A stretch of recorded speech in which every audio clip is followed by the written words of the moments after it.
ভাইয়া,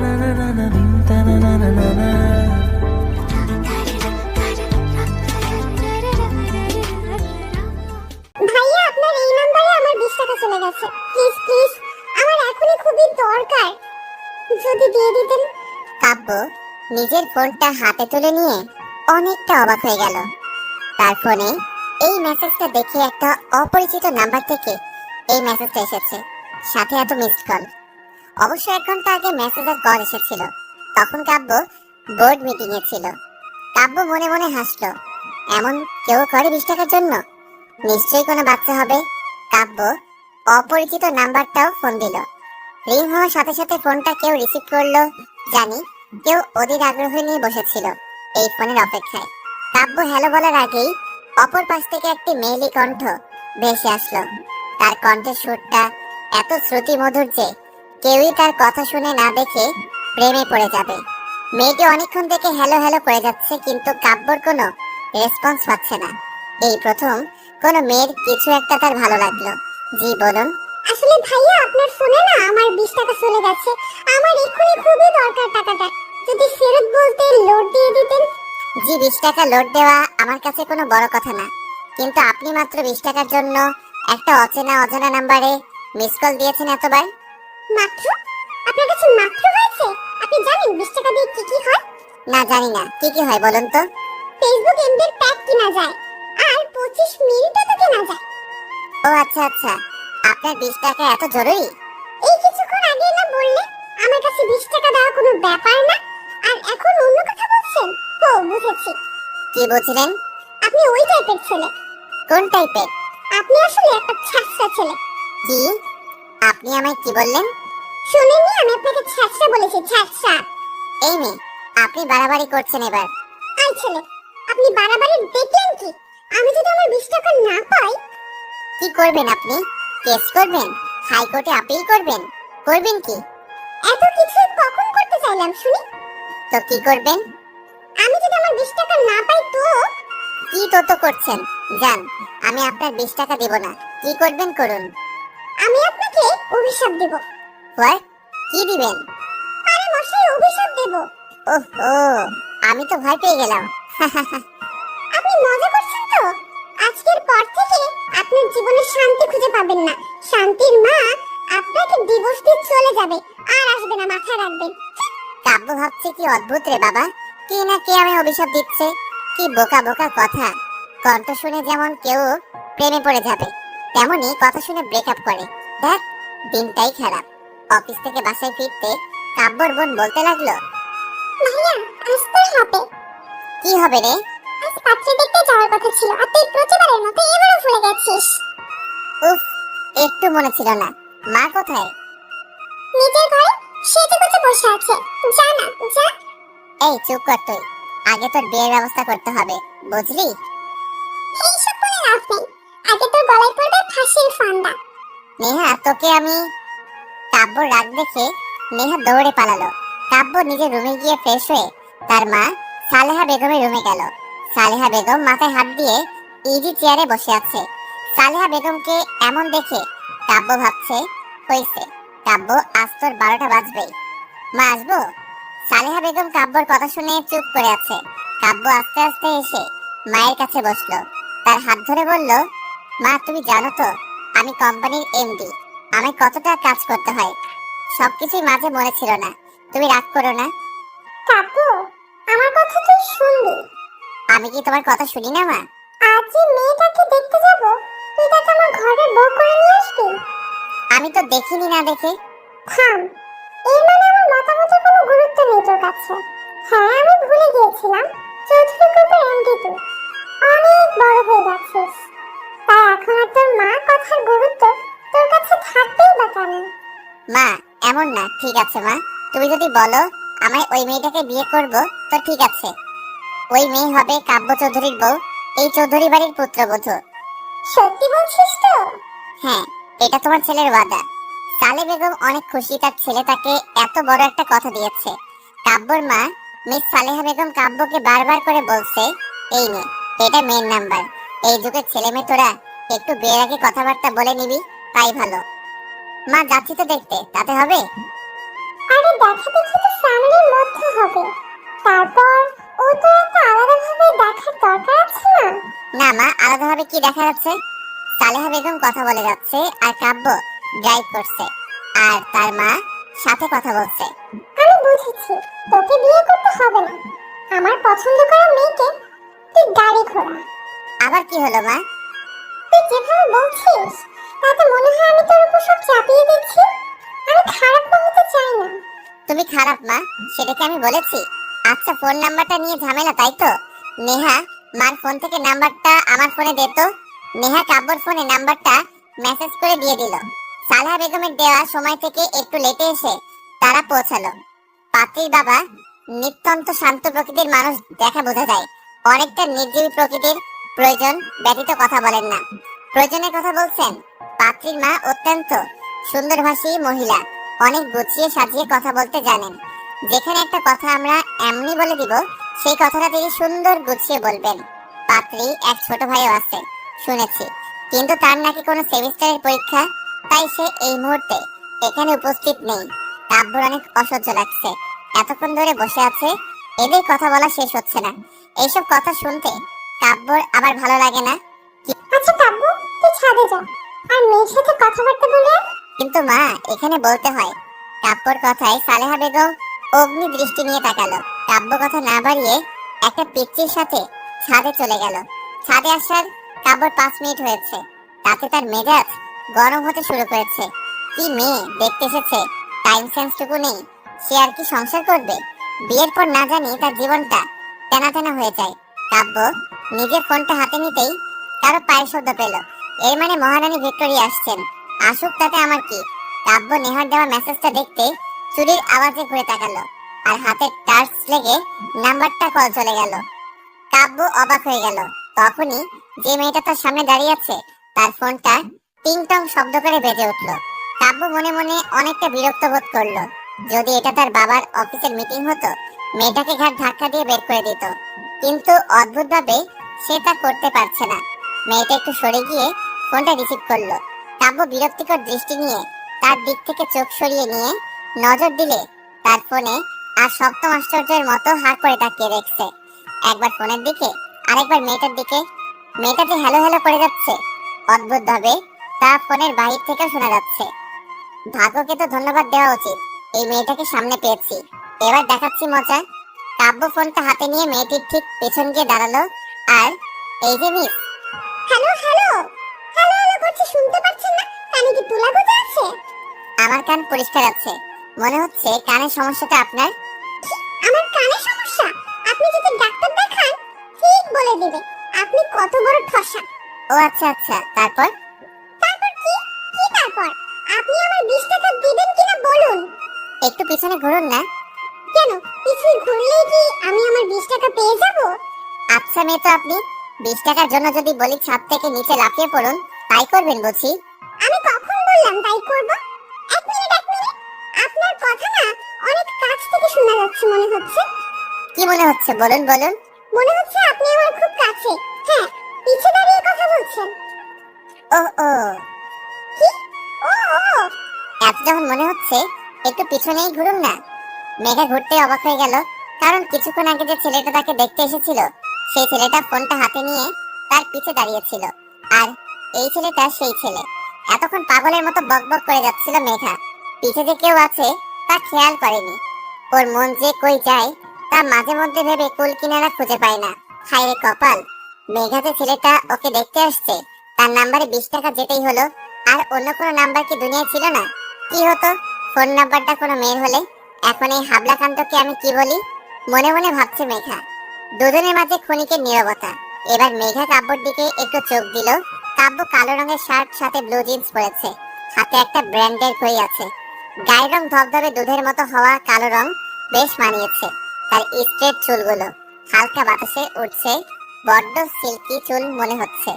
মেঘা যে তাকে এভাবে দেখছে, তাতে যে কাব্যর কোনো ভ্রুক্ষেপ হচ্ছে বা আছে তা বোধগম্য হচ্ছে না।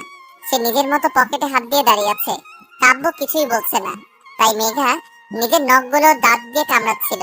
হুট করে মেঘার মাথায় আসলো, এখন তো উনি আমার 20 টাকা দিয়ে দিতে পারে, এখন তো কোনো সমস্যা নেই। আচ্ছা, এখন তো আপনি 20 টাকা রিটার্ন দিয়ে দিতে পারেন। এত কিছুর পরও তুমি তোমার 20 টাকা নিয়ে পড়ে আছো? এই 20 টাকার জন্য তুমি আমায় চেষ্টা ছেলে বলেছো। তো ভুল বলেছি, আপনি মনে নিচ্ছেন কেন? রাত গেছে, কথাও গেছে, মনে রাখার কি আছে? কিন্তু রাত তো যায়নি। মেঘা মনে মনে আমি ঢোক গিলতে লাগলো। যা, আমার 20 টাকার আশা আমায় ছেড়ে দিতে হবে। একটু আগে রাগ লাগছে দেখে তো অনেক বড় লোক মনে হচ্ছে। এত চিপড়ে কোয়ালিটির হইলে কিভাবে সম্ভব? রাগ উঠলে আমি উল্টাপাল্টা কথা বলে ফেলি। আমি হুট করে বলে ফেললাম, 20 টাকা দিচ্ছেন না, আর বিয়ে করে বউকে তো 1 টাকা দিবেন না, বাপের বাড়ি থেকে খরচ চালাতে হবে। মেঘার কথায় কাব্য রেগে গেল। তার চোখে স্পষ্ট রাগের ছাপ। মুহূর্তে চোখ জোড়া লাল হয়ে গেল। এখন হাতগুলো মুষ্টিবদ্ধ করে দাঁড়িয়ে আছে। কাব্য চেঁচিয়ে বলল, তুমি কি মিন করতে চাচ্ছ? প্রথম আমার শাস্ত্রা বলছে, এখন কোন টাইপের বলতে চাচ্ছ? তোমাকে আমি বিয়ে করব আর তোমার বাবার টাকায় চলবো? How funny! তুই তো রিজেক্টেড। আর 1 মিনিট না দাঁড়িয়ে কাব্য হনহন করে নিচে নেমে গেল। মেঘা তার পিছু পিছুই যাচ্ছিল, কিন্তু শাড়িটা এত ভেজাল করছে যে আস্তে আস্তে সিঁড়ি বেয়ে নামতে হচ্ছে মেঘার। মা, এখানে আর 1 মুহূর্ত না, এখনই চলো। কাব্যর কথায় কাব্যর মা অবাক হয়ে গেলেন। তিনি তার ছেলেকে দেখে বুঝে ফেলেছেন যে সে মারাত্মক রেগে গেছে। কাব্যর রাগের মাত্রা তার জানা আছে। তিনি পড়েছেন বিপাকে, না উঠতে পারছেন, না ছেলের কথায় তার সাথে যেতে পারছেন। মহা বিপদের গন্ধ তার নাকের সামনে ভুর ভুর করছে। এতক্ষণে মেঘা নিচে আসতে কাব্য মেঘাকে উদ্দেশ্য করে বলল, এই মেয়েকে আমি বিয়ে করব না, কখনো না।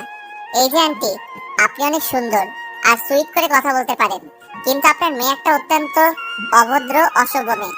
এই মেয়েকে আমি কেন কোনো ছেলে বিয়ে করবে না। এই যে, আপনি আমার শিক্ষা তুলে কথা বলছেন কেন? তুমিও কিছুক্ষণ আগে তাই করেছো। শুনে, আপনি নিজেকে কি ভাবেন বলুন তো? আপনি প্রিন্স চার্মিং নাকি অন্য কিছু? তুমি কি নিজেকে রানী ভিক্টোরিয়া না মোনালিসা মনে করো? আমার বিয়ে হোক না হোক, আমি তো আপনাকে বিয়ে করব না। তোমায় আমি আগে রিজেক্টেড করে দিছি, তাই কথা বলার কোনো মানেই হয় না। কাব্য চলে গেল ও মেঘা চলে গেল। দুজন দুজনের বিপরীত মুখে চলে গেল। কাব্য নিজের রুমে আরাম করে শুয়ে আছে আর ফোনে গেম খেলছে। কাব্যর বোন এসে মুখ ফুলিয়ে বলল, ভাইয়া, এটা একদম ঠিক হলো না। কোনটা? তাড়াতাড়ি ছুলে দিলি। তুই কি বলতে চাস ক্লিয়ার করে বল, না হয় গেট লস। ভাইয়া, কি হয়েছে বলতো? আমার থেকে তোর এত ইন্টারেস্ট কেন? কই? কি ব্যাপার বলতো? কোনো ব্যাপার না। হঠাৎ করে তোতলানো শুরু করলি কেন? এমন ভাবে প্রশ্ন করছিস যেন আমি রিমান্ডের আসামি। তো তুই আমার সাইডে না থেকে ওই মেয়েটার সাইডে কেন? ওই মেয়েটা তোর কি লাগে, বোন? কাব্যর বোন হনহনিয়ে চলে গেল। কাব্য সন্দেহজনক ভাবে নেহার চলে যাওয়ার দিকে তাকিয়ে আছে। মেঘার মা খুব শান্তিপূর্ণ ভাব নিয়ে আছেন। মেঘার বুঝতে বাকি নেই এটা মহাযুদ্ধ। এর আগের পরিস্থিতি। মেঘা ওর মতো পা দুলিয়ে দুলিয়ে আইসক্রিম খাচ্ছে। মেঘার বাবা মাঝে মাঝে মেঘার দিকে এক দৃষ্টিতে তাকাচ্ছেন, আবার নিজের দৃষ্টি ফিরিয়ে নিচ্ছেন। বাবাকে দেখে মনে হচ্ছে এই মহাযুদ্ধ মেঘা লাগিয়ে দিয়ে চুপচাপ পরাস্ত সৈনিকের ন্যায় বসে আছে। মেঘার ভাইয়ের আজ ভার্সিটিতে অ্যাসাইনমেন্ট ছিল, তাই ওকে যেতে হয়েছিল। এই মহাযুদ্ধ বেচারা মিস করে গেছে। ভার্সিটি থেকে ফিরে মেঘার দিকে ড্যাব ড্যাব ভাবে তাকিয়ে আছে। আপু, তুই এটা কি করলি বলতো? কি করেছে শুনি? এত সুন্দর, স্মার্ট, কিউট, হ্যান্ডসাম, ড্যাশিং মার্কা ছেলেকে রিজেক্ট করে দিলা? ও রিজেক্ট করেনি, ছেলে করেছে। মেঘার মায়ের কথায় মেঘা আর আকাশ একসাথে ওদের মাকে বলে উঠলো, তুমি একটু চুপ থাকো না মা। হ্যাঁ, আমি তো চুপ থাকবোই। তোদের যা ইচ্ছে হয় তোরা করবি। এইসব দোষ তোমার, বুঝলে? এর মধ্যে আমার টানছো কেন? টানবে না, তুমি তো নষ্টের গোড়া। পুতুল, কি আজে বাজে বলছো? আহা মা, তুমি এই সিরিয়ালের ড্রামা কিছুক্ষণের জন্য বন্ধ করো তো। এই আকাশ, তোর কি হয়েছে বলতো? কেন আপু, কি হবে? তুই আমার ভাই না ওই কাব্যর ভাই? অবশ্যই তোমার ভাই। আমার সাথে রক্তের সম্পর্ক হয়ে আমার দিকে টানছিস না? আমি এত কিউট সুন্দর না বলে বলছিস ছেলেটা কত সুন্দর কিউট হ্যান্ডসাম কেন? ওমা, তাই নাকি? আমি এসব বলেছি? আচ্ছা, তুই আর কাব্যের বোন নেহা একই ডিপার্টমেন্টের না? তো তো কি, তুই আমায় বল। আরে আপু, যে বোনের ভাই আমার বোনকে পাত্তা দেয়নি, আমি সেই ভাইয়ের বোনকে কেন দিব বলো? এই না হলো আমার ভাই। মেঘার ভাই মাথায় হাত দিয়ে বসে রইল। কি আকাশ পাতাল ভাবতে শুরু করেছে ও ভালো জানে। তখনই এই তোর ফোন ধরতে এত টাইম লাগলো কেন সেটা আগে বল। নেহা, তোমার ভাষার একই হাল হয়েছে। চুপ করে থাক, তুই একটা কথা বলবি না আমার ভাষা নিয়ে। আচ্ছা বাবা, আচ্ছা, এত হাইপার কেন হচ্ছ বলো তো? কেন হচ্ছে তোমায় বলতে হবে, তুমি বুঝতে পারছো না? ও, তোমার ভাইয়া আমার বোনকে রিজেক্ট করেছে, সেজন্য তুমি হাইপার হচ্ছ? কেন, আমি তো আর তোমায় রিজেক্ট করিনি। মিস্টার শয়তানের মতো কথা বলা বন্ধ করো। তুমি জানো আমি কত ছলে বলে কৌশলে মায়ের কানে মেঘা আপুর কথাটা তুলেছিলাম। নেহা আন্টি কিন্তু আগে থেকে মেঘা আপুকে মারাত্মকভাবে পছন্দ করতেন, তুমি শুধু হওয়ার কাজটাকে করে দিয়েছো। আমি না করলে না, মা ইমোশনাল ব্ল্যাকমেল করে ভাইকে রাজি করাতে পারতো না। সব তো ঠিক ছিল, ওদের মাঝে এমন কি হলো যে দুজন এমন বিহেভ করলো? ওরা কি দুজন দুজনকে আগে থেকে চিনতো? কিন্তু প্রশ্ন হচ্ছে কিভাবে, কেমনে? আমি সব কিছুই বুঝি না, জাস্ট বলবা এরপর তুমি কি করবা। শোনো আপু, আর ভাইয়াকে এক করার জন্য যদি আমাদের করোনা ভাইরাসের মেডিসিনও আবিষ্কার করতে হয়, তাও আমরা করতে কিছুই পাবো না। এর মধ্যে করোনা ভাইরাসের মেডিসিন আসছে বা কোথা থেকে? ওরে আমার মাথা মোটা, চুপচাপ প্ল্যানটা শোনো। এটা এবার একটা কাজে দিবে তো? দিবে মানে 100% দিবে। আচ্ছা দেখে নিব, শুনে এখন ফোন রাখছি আমি। নেহা ফোন রাখতেই আকাশ হাত ছেড়ে বাঁচলো, হাত পা মেলে চিত হয়ে বিছানায় শুয়ে পড়লো। নেহার সাথে তার 2 বছরের সম্পর্ক, অনেক বেশি ভালোবাসে মেয়েটা, কিন্তু তাকে পাওয়ার জন্য হয়তো একটু বাড়াবাড়ি টাইপের কিছুই করছে। কিন্তু এটা না হলে নেহার সাথে ওর একসাথে থাকা আর হবে না। কবি বলেছেন ভালোবাসা সব ঠিক, কোন কবি বলেছিল এই মুহূর্ত আকাশের মনে নেই, আর তা সে মনে করতে যাচ্ছে না। এখন তার একটা মিশন, কাব্য মেঘার বিয়ে দেওয়া। অনেকক্ষণ ধরে আকাশ মেঘার সামনে বসে আছে, কিছুই বলছে না। মেঘা ভ্রু কুঁচকে আকাশের দিকে তাকিয়ে ভাবছে আসলে ওর মতলবটা কি। আপু আসলে আমি তখন তোর সাইড নেইনি, তোর অনেক খারাপ লেগেছে। লেগেছে তো। আচ্ছা আপু, তুই এসব বিয়ে টিয়ে বাদ, তোকে ওইসব করতে হবে না। তুই এর থেকে এক কাজ কর, তুই তো একটা প্রজেক্ট ফাইল নিয়ে কাজ করছিস, একটা কোম্পানি আছে সব থেকে নাম করা আর মার্কেটে নাম্বার 1 কোম্পানি। এই কোম্পানিতে প্রথম একটা ধাপ আছে, এরা বিলিয়ার্ড যাদের প্রজেক্টটা নতুন কিছু দিতে পারবে তাদের সাথে কোম্পানি 15 দিনের একটা ডিল করবে। এই 15 দিন তুই কাজটা করে দেখ, আমার মনে হয় ইউ ক্যান ডু ইট। তোর আইডিয়াটা আমার ভালো লেগেছে, আর তাছাড়া এই প্রজেক্টটা নিয়ে অনেক বেশি মাথা ঘামিয়েছি। এমন একটা সুযোগ সত্যি হাতছাড়া করা যায় না। বাহ, আমি কি এমনি বলি, আমার আপু কোটিতে একটা। একটা কথা এখনো বুঝতে পারছি না, তুই এত এইসব বিষয়ে হুট করে আগ্রহ প্রকাশ করছিস। আপু, ক্রাইম পেট্রোল দেখো ভালো কথা, কিন্তু তা থেকে ভালো কিছু শেখো। অহেতুক নিষ্পাপ বাচ্চার উপর দোষ লাগাবি না বলে দিলাম। আচ্ছা তোকে রাখতে হবে না, আমার কাল অফিসের অ্যাড্রেসটা দিয়ে দিস। এখনই নিয়ে নে। এত তাড়াহুড়ো কেন করছিস বলতো? তোর ভাবসাব দেখে মনে হচ্ছে আমি আজই এই মুহূর্তে অফিস গেলে তুই 2-3 বার লুঙ্গি ডান্স দিবি। তুমি অফিস গেলে বেতন তো পাবা, সেটা তোমার বেশি লাভ হবে, তাই খুশি ধরছে না আর।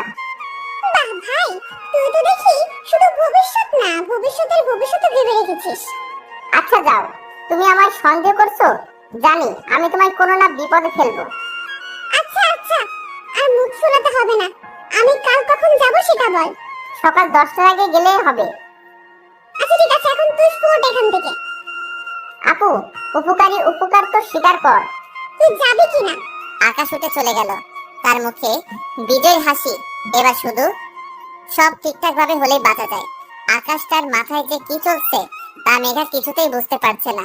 যাই হোক, মেঘা বেশি ভাবছে। ফোনের ডাটা অন ছিল, ক্রিং করে মেসেজ টোন বেজে উঠলো। নিস্তব্ধতায় এরা এই রাতে কোনো শব্দে হুট করে বুকের ভিতরটা কেঁপে উঠলো মেঘার। কি নিষ্ঠুর ফোন রে বাবা, রাতের নীরবতাকে কিভাবে ক্ষত বিক্ষত করছে তার বিভৎসতায়। ফোনটা হাতে নিয়ে মেঘা দেখলো ওকে ইমোতে কেউ একটা মেসেজ দিয়েছে। তা সিন করতে দেখলো কাব্য চৌধুরী মেঘাকে মেসেজ দিয়েছে। What a name! মেজাজটা 4 গুণ খারাপ হয়ে যাচ্ছে মেঘার। এই লোকটাকে ওর অনেক অসহ্য লাগছে। মাঝে মধ্যে ইচ্ছে হচ্ছে তাকে টুকরো টুকরো করে চিল শকুন দিয়ে খাওয়াই দেয়। আপনার কি সমস্যা? আমার নাম কি হয় হোক? কোনো সমস্যা নেই, শুধু বেবানান রকম কিছু ফেল হচ্ছে। আপনার ফিল আপনার বুক পকেটে ভরে রাখুন, ওকে? তা না হয় রাখবো, কিন্তু কি বলতো, মেঘা নামটা কত কিউট, কিন্তু তোমায় তো নামটার সাথে খাপ খাওয়াতে পারছি না। আফসোস। আপনাকে কেউ বলেছে খাপ খাওয়াতে? আর আপনি কি বলতে চান? আমার নাম কিউট? আমি কিউট না? বাহ, এতক্ষণে তুমি একটা সঠিক কথা বলেছো। আপনি কিন্তু বেশি বাড়াবাড়ি করছেন। আপনাকে আমি অনেক অনেক অভিশাপ দিবা? হ্যাঁ, পারলে তাই দিব। শুনুন, হ্যাঁ শোনাও। আপনার না বিয়ে হবে না, হলেও বিয়ে করা বউ টিকবে না, টিকলেও আপনার বাচ্চা কাচ্চা হবে না, আর হলেও সে মানুষ হবে না, আপনার মতো শয়তানের হাড্ডি হবে। Wow, so cute. মানে এত কিউট কিউট অভিশাপ দিতে থাকো, ঠিক আছে? আপনি আমার সাথে মজা করছেন? আজকের জন্য এতটুকু এন্টারটেইনমেন্ট যথেষ্ট, বেশি হলে আবার হজম হবে না। ভালো থাকো, বাই। নিতে পারছে না মেঘা, ফোনের ডাটাটা অফ করে ফোনটা রেখে দিল। আর ভাবতে থাকলো, শয়তান বেটা, আমায় এভাবে বললি তো তোর জীবন তেজপাতা হয়ে যাবে। এমন মেয়ের পাল্লায় পড়বি না যে নিজের জীবনটা শেষ হয়ে যাবে। সকাল 10টা। মা, 10টা বেজে গেছে। তোমার জন্য আমার লেট হচ্ছে। প্রথম দিন যাচ্ছে, আমায় তো ওরা নিবে না, উল্টা ঘাট ধরে বের করে না দেয়। তো কতবার বললাম একটু আগে ডেকে দিও, ডেকে দিও, কে শুনে কার কথা? এই মেজাজটা কম করতে শিখতো। তাড়াহুড়ো করিস না, সাবধানে যা। এই আপু, তোকে বলেছিলাম 10টায় পৌঁছতে হবে, আর তুই 10টায় বের হচ্ছিস। শোনো, আমার উঠতে লেট হয়েছে, এটা আমি কি করব? মা তো আমাদের দেরি করে ডাক দিয়েছে। আচ্ছা, বাসায় এসে কথা বলিস, এখন দৌড় লাগাতো। শোনো আকাশ, আমি ম্যারাথনের দৌড় রেসার না যে দৌড় লাগাবো। আপু, এই কচ্ছপি কন্ডিশন দেখলে তো তোকে রিজেক্ট করে দিবে বল। আই খবরদার, এই রিজেকশন করার কথা আমার সামনে বলবি না, তাহলে যা, আমি যাবই না। আচ্ছা বাবা, আচ্ছা, সরি, আর বলবো না, তুমি যাও এখন। মা, আমি আসছি। বেরিয়ে পড়লো মেঘা, নতুন জায়গা, আর ফার্স্টে মেঘা লেট। বাবা, সময়ের কি মূল্যায়নও না আমি করেছি। আমার প্রজেক্ট তাদের পছন্দ হবে কিনা জানি না, কিন্তু আমার টাইম সেন্স দেখে নির্ঘাত বোঝা যাবে আমি সময়ের মূল্যায়ন করতে জানি না।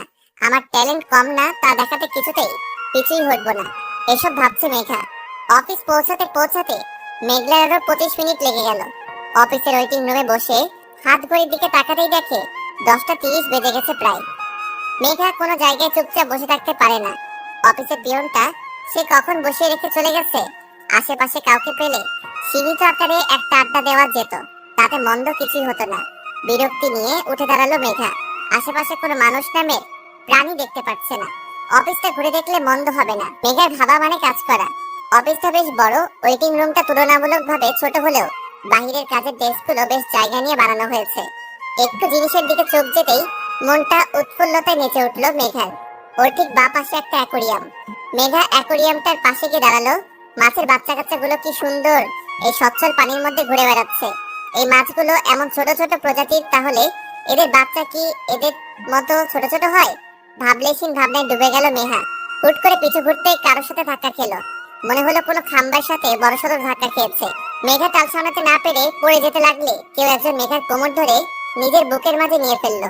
তার হার্টবিট এই ধুকধুকানি স্পষ্টভাবে শুনতে পাচ্ছি। মেঘা তার ছোঁয়ায় মেঘার শরীর শিহরিত হতে লাগলো। হিম ঠান্ডা বয়ে চলেছে। ব্যাপারটা লজ্জাজনক ভাবতে তাকে ধাক্কা দিয়ে সরিয়ে দিল। মেঘার ধাক্কায় সে শুধু এক পা পিছাচ্ছিল। লোকটির দিকে তাকাতেই মেঘার চোখ চরক যাচ্ছে। আরে কাব্যের বাচ্চা, কাব্য এখানে কি করে? যদিও কথাটা মনে মনে বলল মেঘা। এই মেয়ে, তোমার সমস্যা কি? আমার কোনো সমস্যা নেই, আপনি আমায় টাচ করলেন কেন? তোমায় টাচ করার কোনো ইচ্ছা আমার নেই। তুই পড়ে যাচ্ছিলে, আমি শুধু তোমায় বাঁচিয়েছিলাম। Not at all. আপনি আমায় ইচ্ছা করে টাচ করেছেন, এখন আমি বুঝতে পারছি আপনি ওই টাইপেরও ছেলে। এখন তুমি কি মিন করতে যাচ্ছ? আমায় ক্লিয়ার করে বলবে? মেয়ে দেখলেই মাথা ঠিক থাকে না, তাদের শুধু ধরতে ইচ্ছে করে, সেইটা কিছুই ছেলে হয় না, সেইটাই।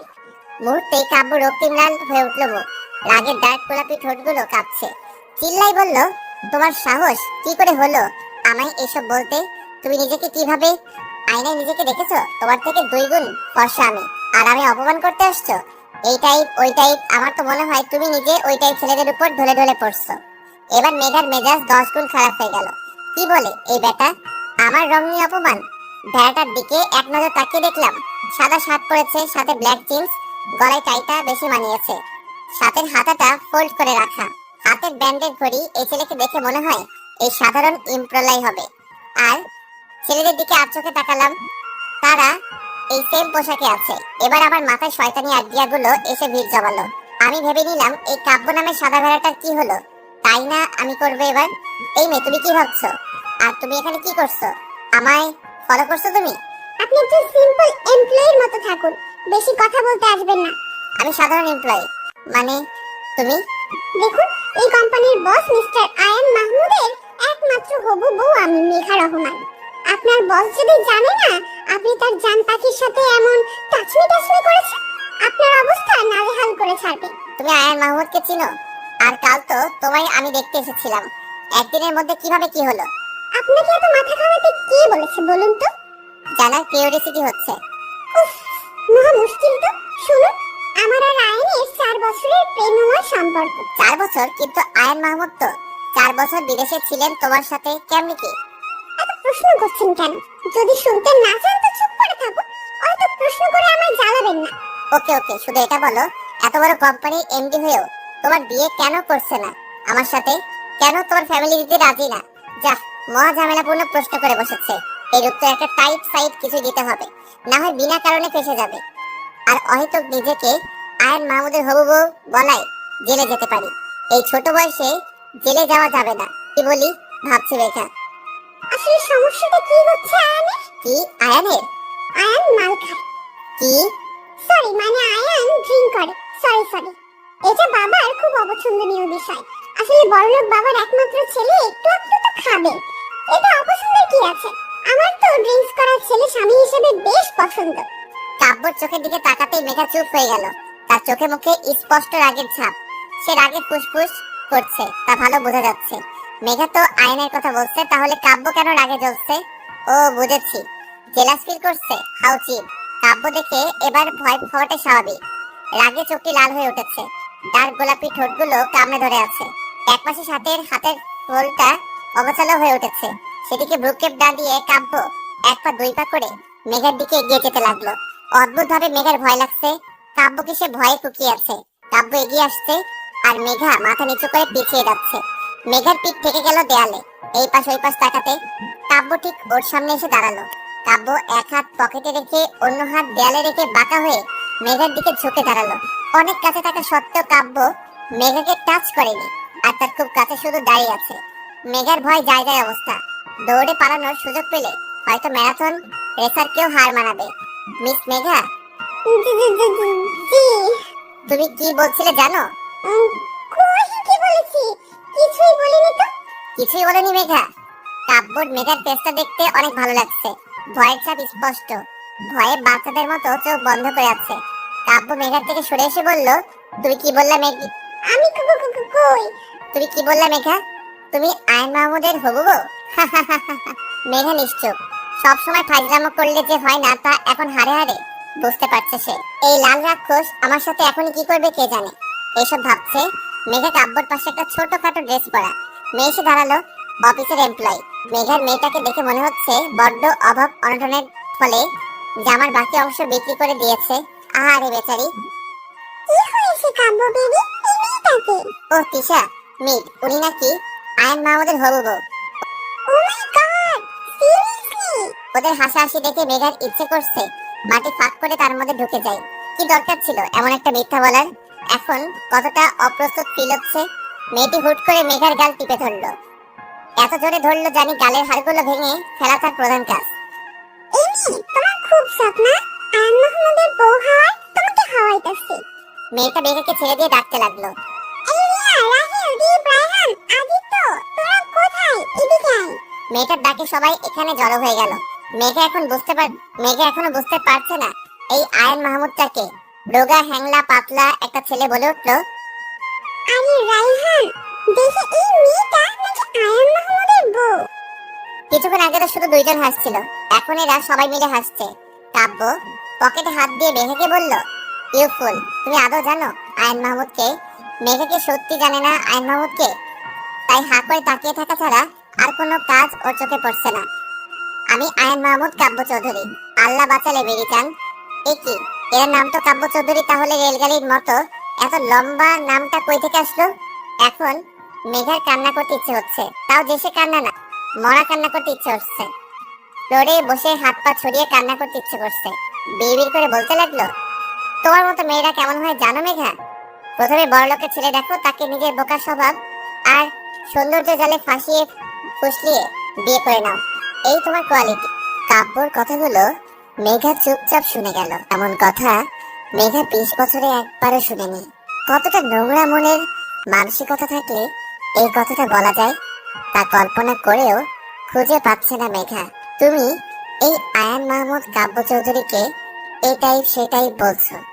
আজ তো আমার মনে হচ্ছে তুমি কোন টাইপের, নাকি তুমি পতিতালয়ের বাসিন্দা অনায়াসে বলে দিতে পারলা। তুমি আয়ান মাহমুদের হবু বউ। কাব্যর কথাগুলো শুনে মেঘা মাথা ঠিক রাখতে পারল না। মেঘার পাশ দিয়ে পিয়নটা যাচ্ছিল কারোর জন্য কফি নিয়ে, মাথা নিচু করে যাচ্ছে।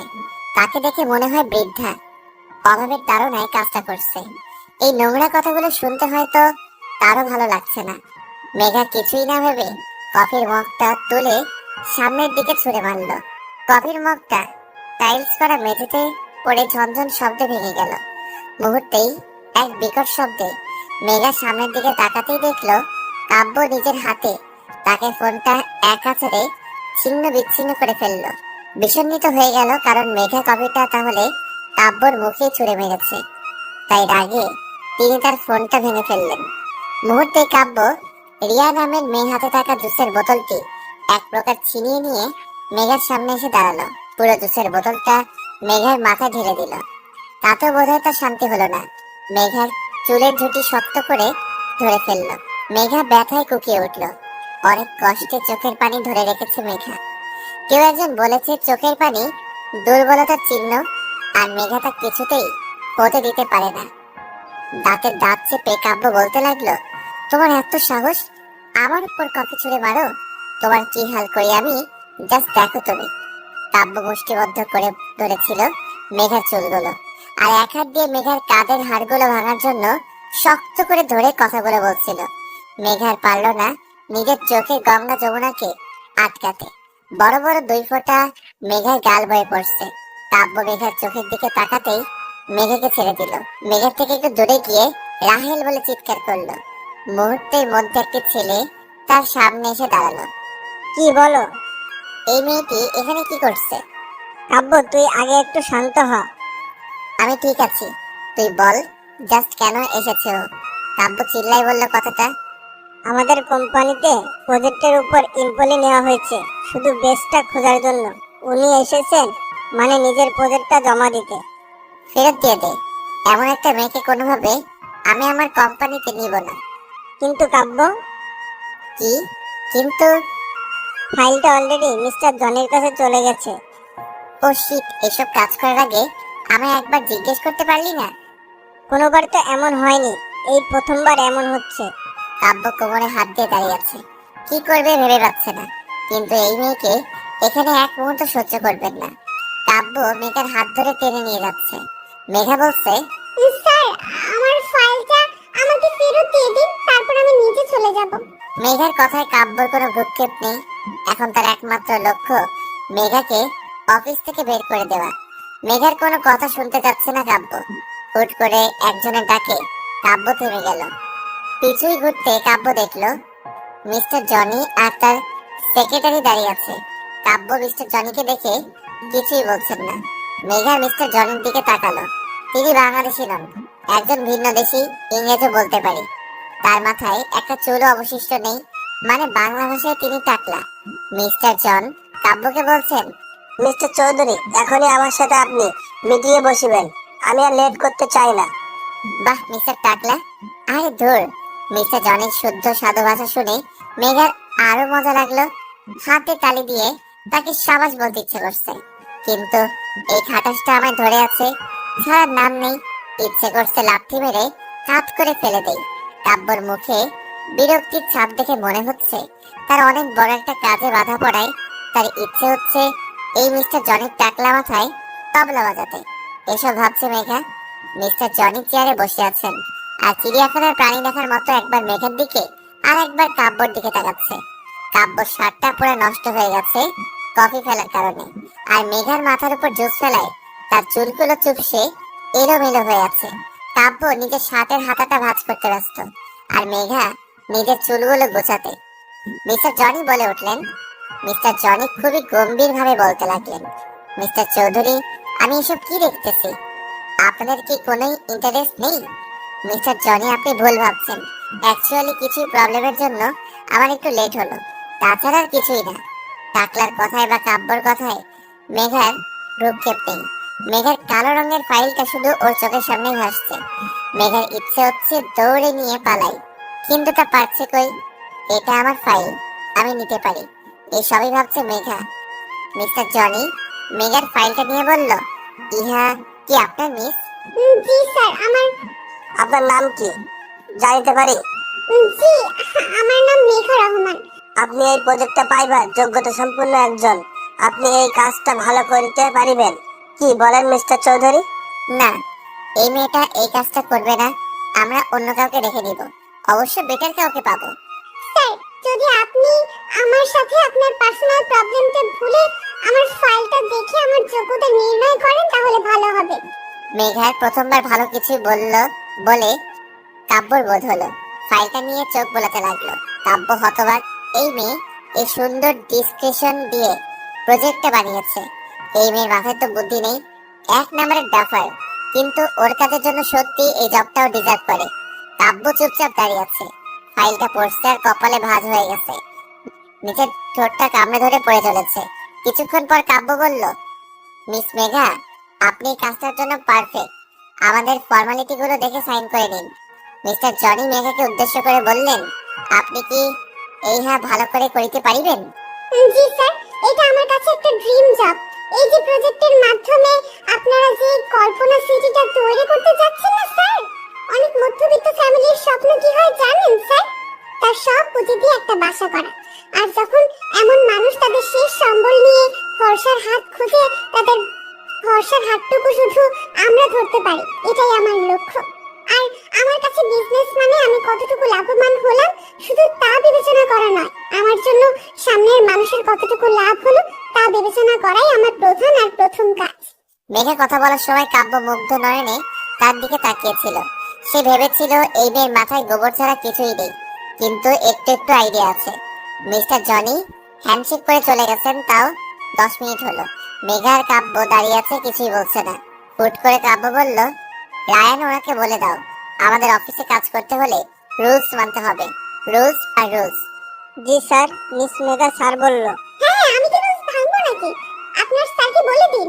রায়ান, তাকে বলে দাও এরকম অসভ্যতাম এখানে চলবে না, বাকিদের মতো হতে হবে, বলে দাও তাকে। জি স্যার, মিস মেঘা স্যার। আপনি থামুন, আমি কি অসভ্যতামি করেছি? উনি সেম কাজ করেছে। আপনার স্যারকে বলে দিন মেয়েদের সম্মান করতে শিখুক। রায়ান, তাকে বলে দাও আমি মেয়েদের সম্মান করতে জানি, তার কাছ থেকে শিখতে হবে না আমার। জি স্যার, মিস মেঘা। আপনি চুপ করুন, কত সম্মান করে তা আজ প্রমাণ হয়ে গেল। আমি নিজের কাজ করতে জানি, আপনার স্যারকে বলে দিন। রায়ান, তাকে বলে দাও কাল থেকে জানি সে তার দায়িত্ববোধ থেকে ভালোভাবে কাজ করে, কাণ্ড জ্ঞানহীনের মতো কাজ যেন না করে। জি sir, miss Megha. Shut up, আমি শুনতে পেয়েছি। কাল থেকে আমি আমার কাজ শুরু করব। অফিসের সামনে রোডে দাঁড়িয়েছিল রিক্সার জন্য। আজকাল রিক্সা পাওয়া অনেকটা কঠিন হয়ে উঠেছে, সহজে কিছুই পাওয়া যায় না বললেই চলে। হুট করে মেঘা দেখলো কাব্য গাড়ি নিয়ে বের হচ্ছে। মেঘাকে দেখে গেটের সামনে গাড়ি থামিয়ে নেমে পড়লো আর মেঘার সামনে এসে বলতে লাগলো, তোমায় আমার একদম অসহ্য লাগে, ইউ নো। মিস্টার কাব্য, এই কথাটা বলার জন্য কি আপনি নেমে আসতেন? জি হ্যাঁ, কারণ অফিসে ঢুকলে আমরা জাস্ট কলিগ আর বসের ব্যবহার করব, কিন্তু বাহিরে তুমি আর আমি শত্রু, এটা ভুলে গেলে কিভাবে চলে? আচ্ছা, এত তাড়াতাড়ি আপনাকে কিভাবে ভুলি? কাব্য কথা না বাড়িয়ে চোখে সানগ্লাস দিয়ে ঘুরে চলে যাচ্ছে। মেঘাও চলে গেল, কেউ কারো দিকে তাকালো না। আকাশ, সত্যি বললে তোর মাথায় স্কেল দিয়ে মারবো না, আমি তোকে প্রমিস করছি ভাই। আপু, তুমি অফিস থেকে ফিরে আমার সাথে এমন শুরু করলে কেন? তুই কিছুই জানিস না ভাইয়া। না আপু, কিছুই জানি না। টাচ করে স্কেল দিয়ে আকাশের মাথায় মারলো। মেঘা আকাশ মাথায় হাত দিয়ে বলল, উফ, আপু মারলা কেন? তুই কিছুই জানিস না? না আপু, বিশ্বাস করো না তোমার ভাইয়াকে। তুই তো মির্জাফর, তোকে বিশ্বাস আর চুলিভর পানিতে ডুবে মরা এক। আপু কি হয়েছে বলো না। তুই জানতি আয়ন মাহমুদকে? কে আবার? গ্রুপের এমডি। এমডি না? উফ, আপু আবার কেন মারলি? আয়ান মাহমুদ কে তুই জানিস না? না আপু না। আকাশের মনে কি চলছে আমায় খুঁজে বের করতেই হবে। এভাবেও বলবে না। আমার আজ কাব্যর অফিসে যাওয়া কোনো ইত্তেফাক হতে পারে না, কিছুই তো রহস্য আছে। এসব মনে মনে ভাবছে মেঘা। অফিস থেকে ফিরে কাব্য সেই কখন থেকে ভিডিও গেম খেলছে। নেহা বিরক্তি ভাজন নিয়ে বলল, ভাইয়া, কি হয়েছে, চিৎকার করছিস কেন? আমি কি কানে শুনতে পাই না? পারো তো, বলো না আজ অফিসে কি হলো? কি হলো মানে? কোনো শুটিং এর প্রোগ্রাম করে ফিরেছি কি যে তোকে গল্প শোনাবো? নেহা মুখ ফুলিয়ে বসে রইল। কাব্যর সন্দেহ এবার অনেকটা বেড়ে গেল। ব্যাপার কি? নেহার এত আগ্রহ কেন আজ অফিসে কি হয়েছে জানার জন্য? মেঘার সাথে দেখা হওয়াটা বারবার ইত্তেফাক নাকি অন্য ব্যাপার আছে? জানতে হচ্ছে বিষয়টা। নতুন জায়গায় সবার সাথে মিশতে একটু অদ্ভুত ফিল হয়, এটা স্বাভাবিক ব্যাপার। কিন্তু নতুন জায়গায় কোনো অপরিচিত ছেলে ড্যাব ড্যাব করে তাকিয়ে থাকে, তখন তা অস্বস্তিকর হয়ে ওঠে। হ্যাঁ ঠিক তাই, মেঘার সাথে এখন তাই হচ্ছে। নিজের ডেস্কে বসে ফাইল সিস্টেমটা চেক করছিল, ঠিক মেঘার থেকে কয়েক হাত ফাঁকে এই অফিসের একজন কলিগ মেঘাকে চোখ দিয়ে গিলে খাচ্ছে অনায়াসে। মেঘার ইচ্ছে করছে ওর চোখগুলো গুটিয়ে টেরা করে দেই। লুচ্চা কোনখানকার। মিস্টার কাব্য চৌধুরী আসতে সব মেয়ে হা হয়ে যে যার জায়গায় দাঁড়িয়ে পড়ল। জানি ডোনাল্ড ট্রাম্প হেঁটে আসছেন। অবশ্যই সবার ক্রাশ কাব্য স্যার। কাব্য স্যার চকলেট কালারের একটা টি শার্ট পরেছে, সাথে হলুদ জিন্স, গলায় টাইটা আটোসাটো করে বাঁধা, হাতে ব্ল্যাক বার্নের ঘড়ি, চোখটা লালচে কালারের সানগ্লাস। নিজের সিল্কি চুলগুলো ঠিক করতে করতে আসছেন। ওইদিকে নজর না দিয়ে নিজের কাছে মন দিল মেঘা। 15 দিন পর আমার মুক্তি ভাবতে আনন্দ নিকেতন গিয়ে ধেই ধেই করে নাচ করতে মন চাচ্ছে। উফ, জমজমাট বিষয়। এসবই ভাবছে মেঘা। মেঘা নিজের কাজ অতি মনোযোগ সহকারে করতে লাগলো। বিপত্তি ঘটলো তখন, যখন অফিসের মনিটরটা আর কাজ করছে না। এখনো অনেক কাজ। মেঘা এখানকার পিয়নকে ডেকে কথাটা বলতেই তিনি ম্যানেজারকে জানালেন বিষয়টা। ম্যানেজার গম্ভীরভাবে বলল, আই এম সরি, এটা যে রিপেয়ার করার কথা ছিল তা হয়তো লক্ষ্য করিনি, এর জন্য হয়তো এই হাল। কিন্তু স্যার, আমি তো কাজ করব, আমার অনেকটা কাজ এখনো পড়ে আছে। আপনি আমার সাথে চলুন। কি ব্যাপার ম্যানেজার সাহেব, আপনি হুট করে এখানে? স্যার, ওনার মনিটরটা হুট করে নষ্ট হয়ে গেছে, আর আপনার কেবিনে ছাড়া তো অন্য কোনো এক্সট্রা মনিটর নেই, তাই আমি বাধ্য হয়ে এক প্রকার নিয়ে আসলাম। কাব্য বিরক্ত হলেও কিছুই বলল না। ম্যানেজার সাহেব মেঘাকে বসিয়ে দিয়ে চলে গেছেন। এই রাক্ষসপুরীতে বসে স্বয়ং রাক্ষস রাজের সাথে বসে কাজ করছি। কত যে বিরক্তিকর পরিস্থিতি তা কোনো ভাষার দ্বারা ব্যাখ্যা করা সম্ভব না। অসম্ভব ব্যাপার স্যাপার সব। কিন্তু এক বিষয়ে খুব ভালো লাগছে, ওই ছেলেটার চেয়ে রাক্ষস রাজ বেটার। মনে মনে ভাবছে মেঘা। মেঘা নিজের মতো কাজ করে যাচ্ছে, সময় খুব কম, কাজ খুব বেশি। কাব্য স্যার নিজের মতো কাজ করছে। কিবোর্ড চাপার শব্দ ছাড়া আর কোনো শব্দ ধ্বনিত হচ্ছে না। ক্যাফেটেরিয়ায় পাশাপাশি বসে আছে আকাশ আর নেহা। তাদের মাথায় একটা লক্ষ্য, কাব্য মেঘাকে এক করা। এত ভাবনা চিন্তা পরীক্ষার সময়ও করে না যতটা এখন বসে করছে। তোর মাথায় কোনো আইডিয়া আসলো? নেহা, এটা তোমার ভাষা, আমায় তুই কেন বলছো? যতদিন না তুই আমাদের ফ্যামিলিতে বলতে পারবি, ততদিন আমি তোকে তুই বলবো। বাড়াবাড়ি হয়ে যাচ্ছে কিন্তু নেহা। বাড়াবাড়ি তুই দেখেছিস কি? এখন দেখাবো। ওরে বাবা, এখন আমাদের ঝগড়া না, এক থাকতে হবে। আমরা যদি আমার আপু তোমার ভাইয়ের মতো ঝগড়া করি তাহলে কি চলবে? হ্যাঁ, তা ঠিক বলছো, কিন্তু আমি তুই বলবো ফাইনাল। আচ্ছা, আমরা তো ওদের দুজনে অফিসে পাঠিয়ে দিলাম, কিন্তু ওরা কি এক হবে নাকি? বুঝতে পারছি না, কিন্তু এটা বলতে পারি আমার ভাইয়া কোনো মেয়ের দিকে তাকানো তো দূরে, তাকে পাত্তা দিবে না। এই, তুমি কি বলতে চাও আমার বোন ছেঁচা তোমার ভাইয়ের গলায় ঝুলে যাবে? আজব তো, আমি তা বলেছি নাকি? কি বলতে চাচ্ছ সেটাও তো ক্লিয়ার করে বলছো না। আচ্ছা, আমার ভাই যদি কিছুই না করে, তোমার বোনও যদি কিছুই না করে, তবে কেমনি কি? নেহার কথায় আকাশ নেহার দুজনে কপালে হাত দিয়ে বসে রইল। কাজ করতে করতে বড্ড ক্ষুধা লাগছে মেঘার, তাই ব্যাগ থেকে চকলেট বের করলো। চকলেটটা মুখে পুরে দিতেই সামনের দিকে তাকাতেই দেখলো কাব্য মেঘার দিকে ভ্রু কুঁচকে তাকিয়ে আছে। কোনো মতে চকলেটটা গলা ধকৃত করে বলল, আপনারও চাই নাকি? আমি বাচ্চা না, এসব আমি লাইক করি না। আচ্ছা, এইসব শুধু বাচ্চাদের খাবার কোন বইয়ে লেখা আছে একটু শুনি। স্টুপিড তোমাকেই বলবে। আপনি আমার কথার উত্তর দিতে পারবেন না সেটা বলুন। আমি কি তোমার সাথে কথা বলতে চেয়েছি? অদ্ভুত কথা বলতে বলেছে কে আপনাকে? I know I am cute, dashing, handsome, good looking person. তাই তোমার গায়ে পড়ে কথা বলতে ইচ্ছে হয়, তাই তো? কে বলেছে আপনি কিউট হ্যান ত্যান? আপনি তো পুরাই রাক্ষস। আপনার সাথে কথা বলতে যাব, তাও আমি? হোয়াট? এখন আমি কথা বলতে চাচ্ছি না। Don't disturb me. রাবিশ। অফিসের ক্লান্তিকর দিন শেষ করে বাসায় যাওয়ার পালা। মেঘা দাঁড়িয়ে আছে সিএনজি বা রিক্সার জন্য। হুট করে সেই অফিসের বিরক্তিভাজন লোকটা দাঁত কেলিয়ে মেঘার সামনে এসে দাঁড়ালো। মহা বিপত্তি বাঁধলো। হাই মিস, আমি তো আছি, তুমি তো মেঘা। এমন ভাবে তুমি বলছে জানি আমি ওর কলেজের ফ্রেন্ড। হাসি মুখে মাথা নেড়ে হ্যাঁ সূচক উত্তর দিল মেঘা। কফ, কেমন আছো তুমি? তুই গেলে আমি অনেক ভালো থাকবো। বিরক্ত হলেও আবার হাসি মুখে উত্তর দিল, জি ভালো। বাসার সবাই কেমন আছে? এমন ভাবে জিজ্ঞেস করছে বাসার সবাই কেমন আছে, জানি তুই আমার বাসায় সবার জন্য ত্রাণ পাঠাবি নাকি ডোনাল্ড ট্রাম্পকে পাঠিয়ে দিবি। হ্যাঁ ভালোই আছি। বিরক্তিকর ভাবে লোকটা কথা বলে যাচ্ছে। মেঘা পড়েছে মহা বিপদে। এই লোকটার ভাবসাব ভালো লাগছে না। এইদিকে কোনো রিক্সা সিএনজির উদ্দেশ্য পাচ্ছে না। মনে হচ্ছে শহরের সব অটো রিক্সা সিএনজির বাপ মারা গেছে, তার 40-এই সবাই চলে গেছে। গেট দিয়ে কাব্যর গাড়িটা বের হলো। ঠিক মেঘার পাশে এসে গাড়িটা থামায়। কাব্য গাড়ির দরজা খুলে দিয়ে হর্ন বাজাতে লাগলো। উফ, এই লোকটা কি ভালোভাবে বলতে পারে না আমি লিফট দিচ্ছি চলে আসো। এই মুহূর্তে এই লোকটার থেকে কাব্য বেটার অপশন। চারিদিকে অন্ধকার ঘনিয়ে আসছে। বিপদ আপদ কখন হবে? আর একা একটা মেয়ের জন্য বিপদ বলে কয়ে আসে না। মেঘা চট করে লোকটাকে পাশ কাটিয়ে কাব্যর গাড়িতে উঠে পড়লো। কাব্য নিজের মতো গাড়িটা নিয়ে যাচ্ছে। মেঘার দিকে তার কোনো ভ্রুক্ষেপ নেই বললেই চলে।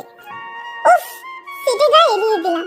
সারাদিনের ক্লান্তিতে চোখটি লেগে আসতেই ঘুমিয়ে পড়লাম। ফোনটা হচ্ছে সব ঝামেলার মাথা। মেঘা ঘুমের রাজ্য রানী হয়ে ঘুরে বেড়াচ্ছিল। আর তখনই রাতে বাধা হয়ে উত্তেজিত হয়ে ডেকে চলেছে মেঘার ফোনটা। চোখ মেলে ফোনটাই তুলতে, এ আপু তুই কই? কেন, বাসায় যাচ্ছি। রাত 7টা বেজে গেছে আর তুই কেবল বলছিস আমি বাসায় যাচ্ছি। আকাশের কথায় মেঘার মাথায় আকাশ ভেঙে পড়ল। ফোন রেখে চারপাশ তাকিয়ে দেখলো মেঘা ঘুমানোর আগে যেখানে ছিল সেখানে আছে। আর কাব্য ড্রাইভিং সিটে চুপচাপ বসে আছে। এইদিকে আকাশ মনে হয় ফোন থেকে পারলে বেরিয়ে আসবে। তুই ফোন রাখ, জানে আটকে আছি, আসছি। স্যার আমরা কোথায়? যেখানে ছিলাম সেখানে আছি। কিন্তু কেন? আমি কি তোমার ড্রাইভার যে তুমি ঘুমাবা আর আমি ড্রাইভ করব? স্যার এটা আগে বলতে পারতেন। এটা ঘুমানোর আগে ভাবা উচিত ছিল। ওকে স্যার, আমি ঘুমাবো না। প্লিজ এখন গাড়িটা স্টার্ট করেন। কাব্য হালকা হেসে গাড়ি চালাতে লাগলো। তখনই মেঘা, আমি তোকে আগেই বলেছিলাম রাতে করে তুই বাইরে থাকবি না।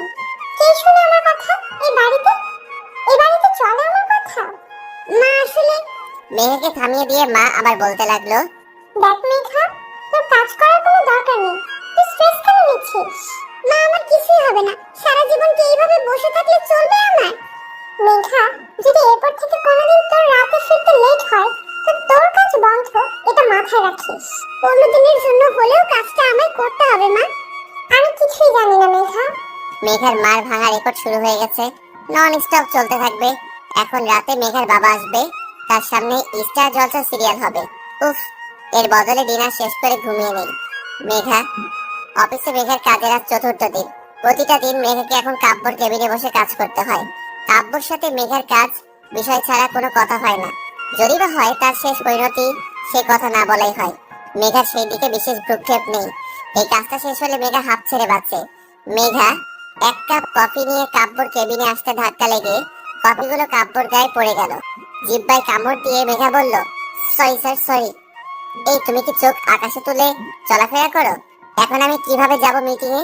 স্যার সিম্পল বাসায় গিয়ে চেঞ্জ করে তারপর যাবেন। চুপ করো।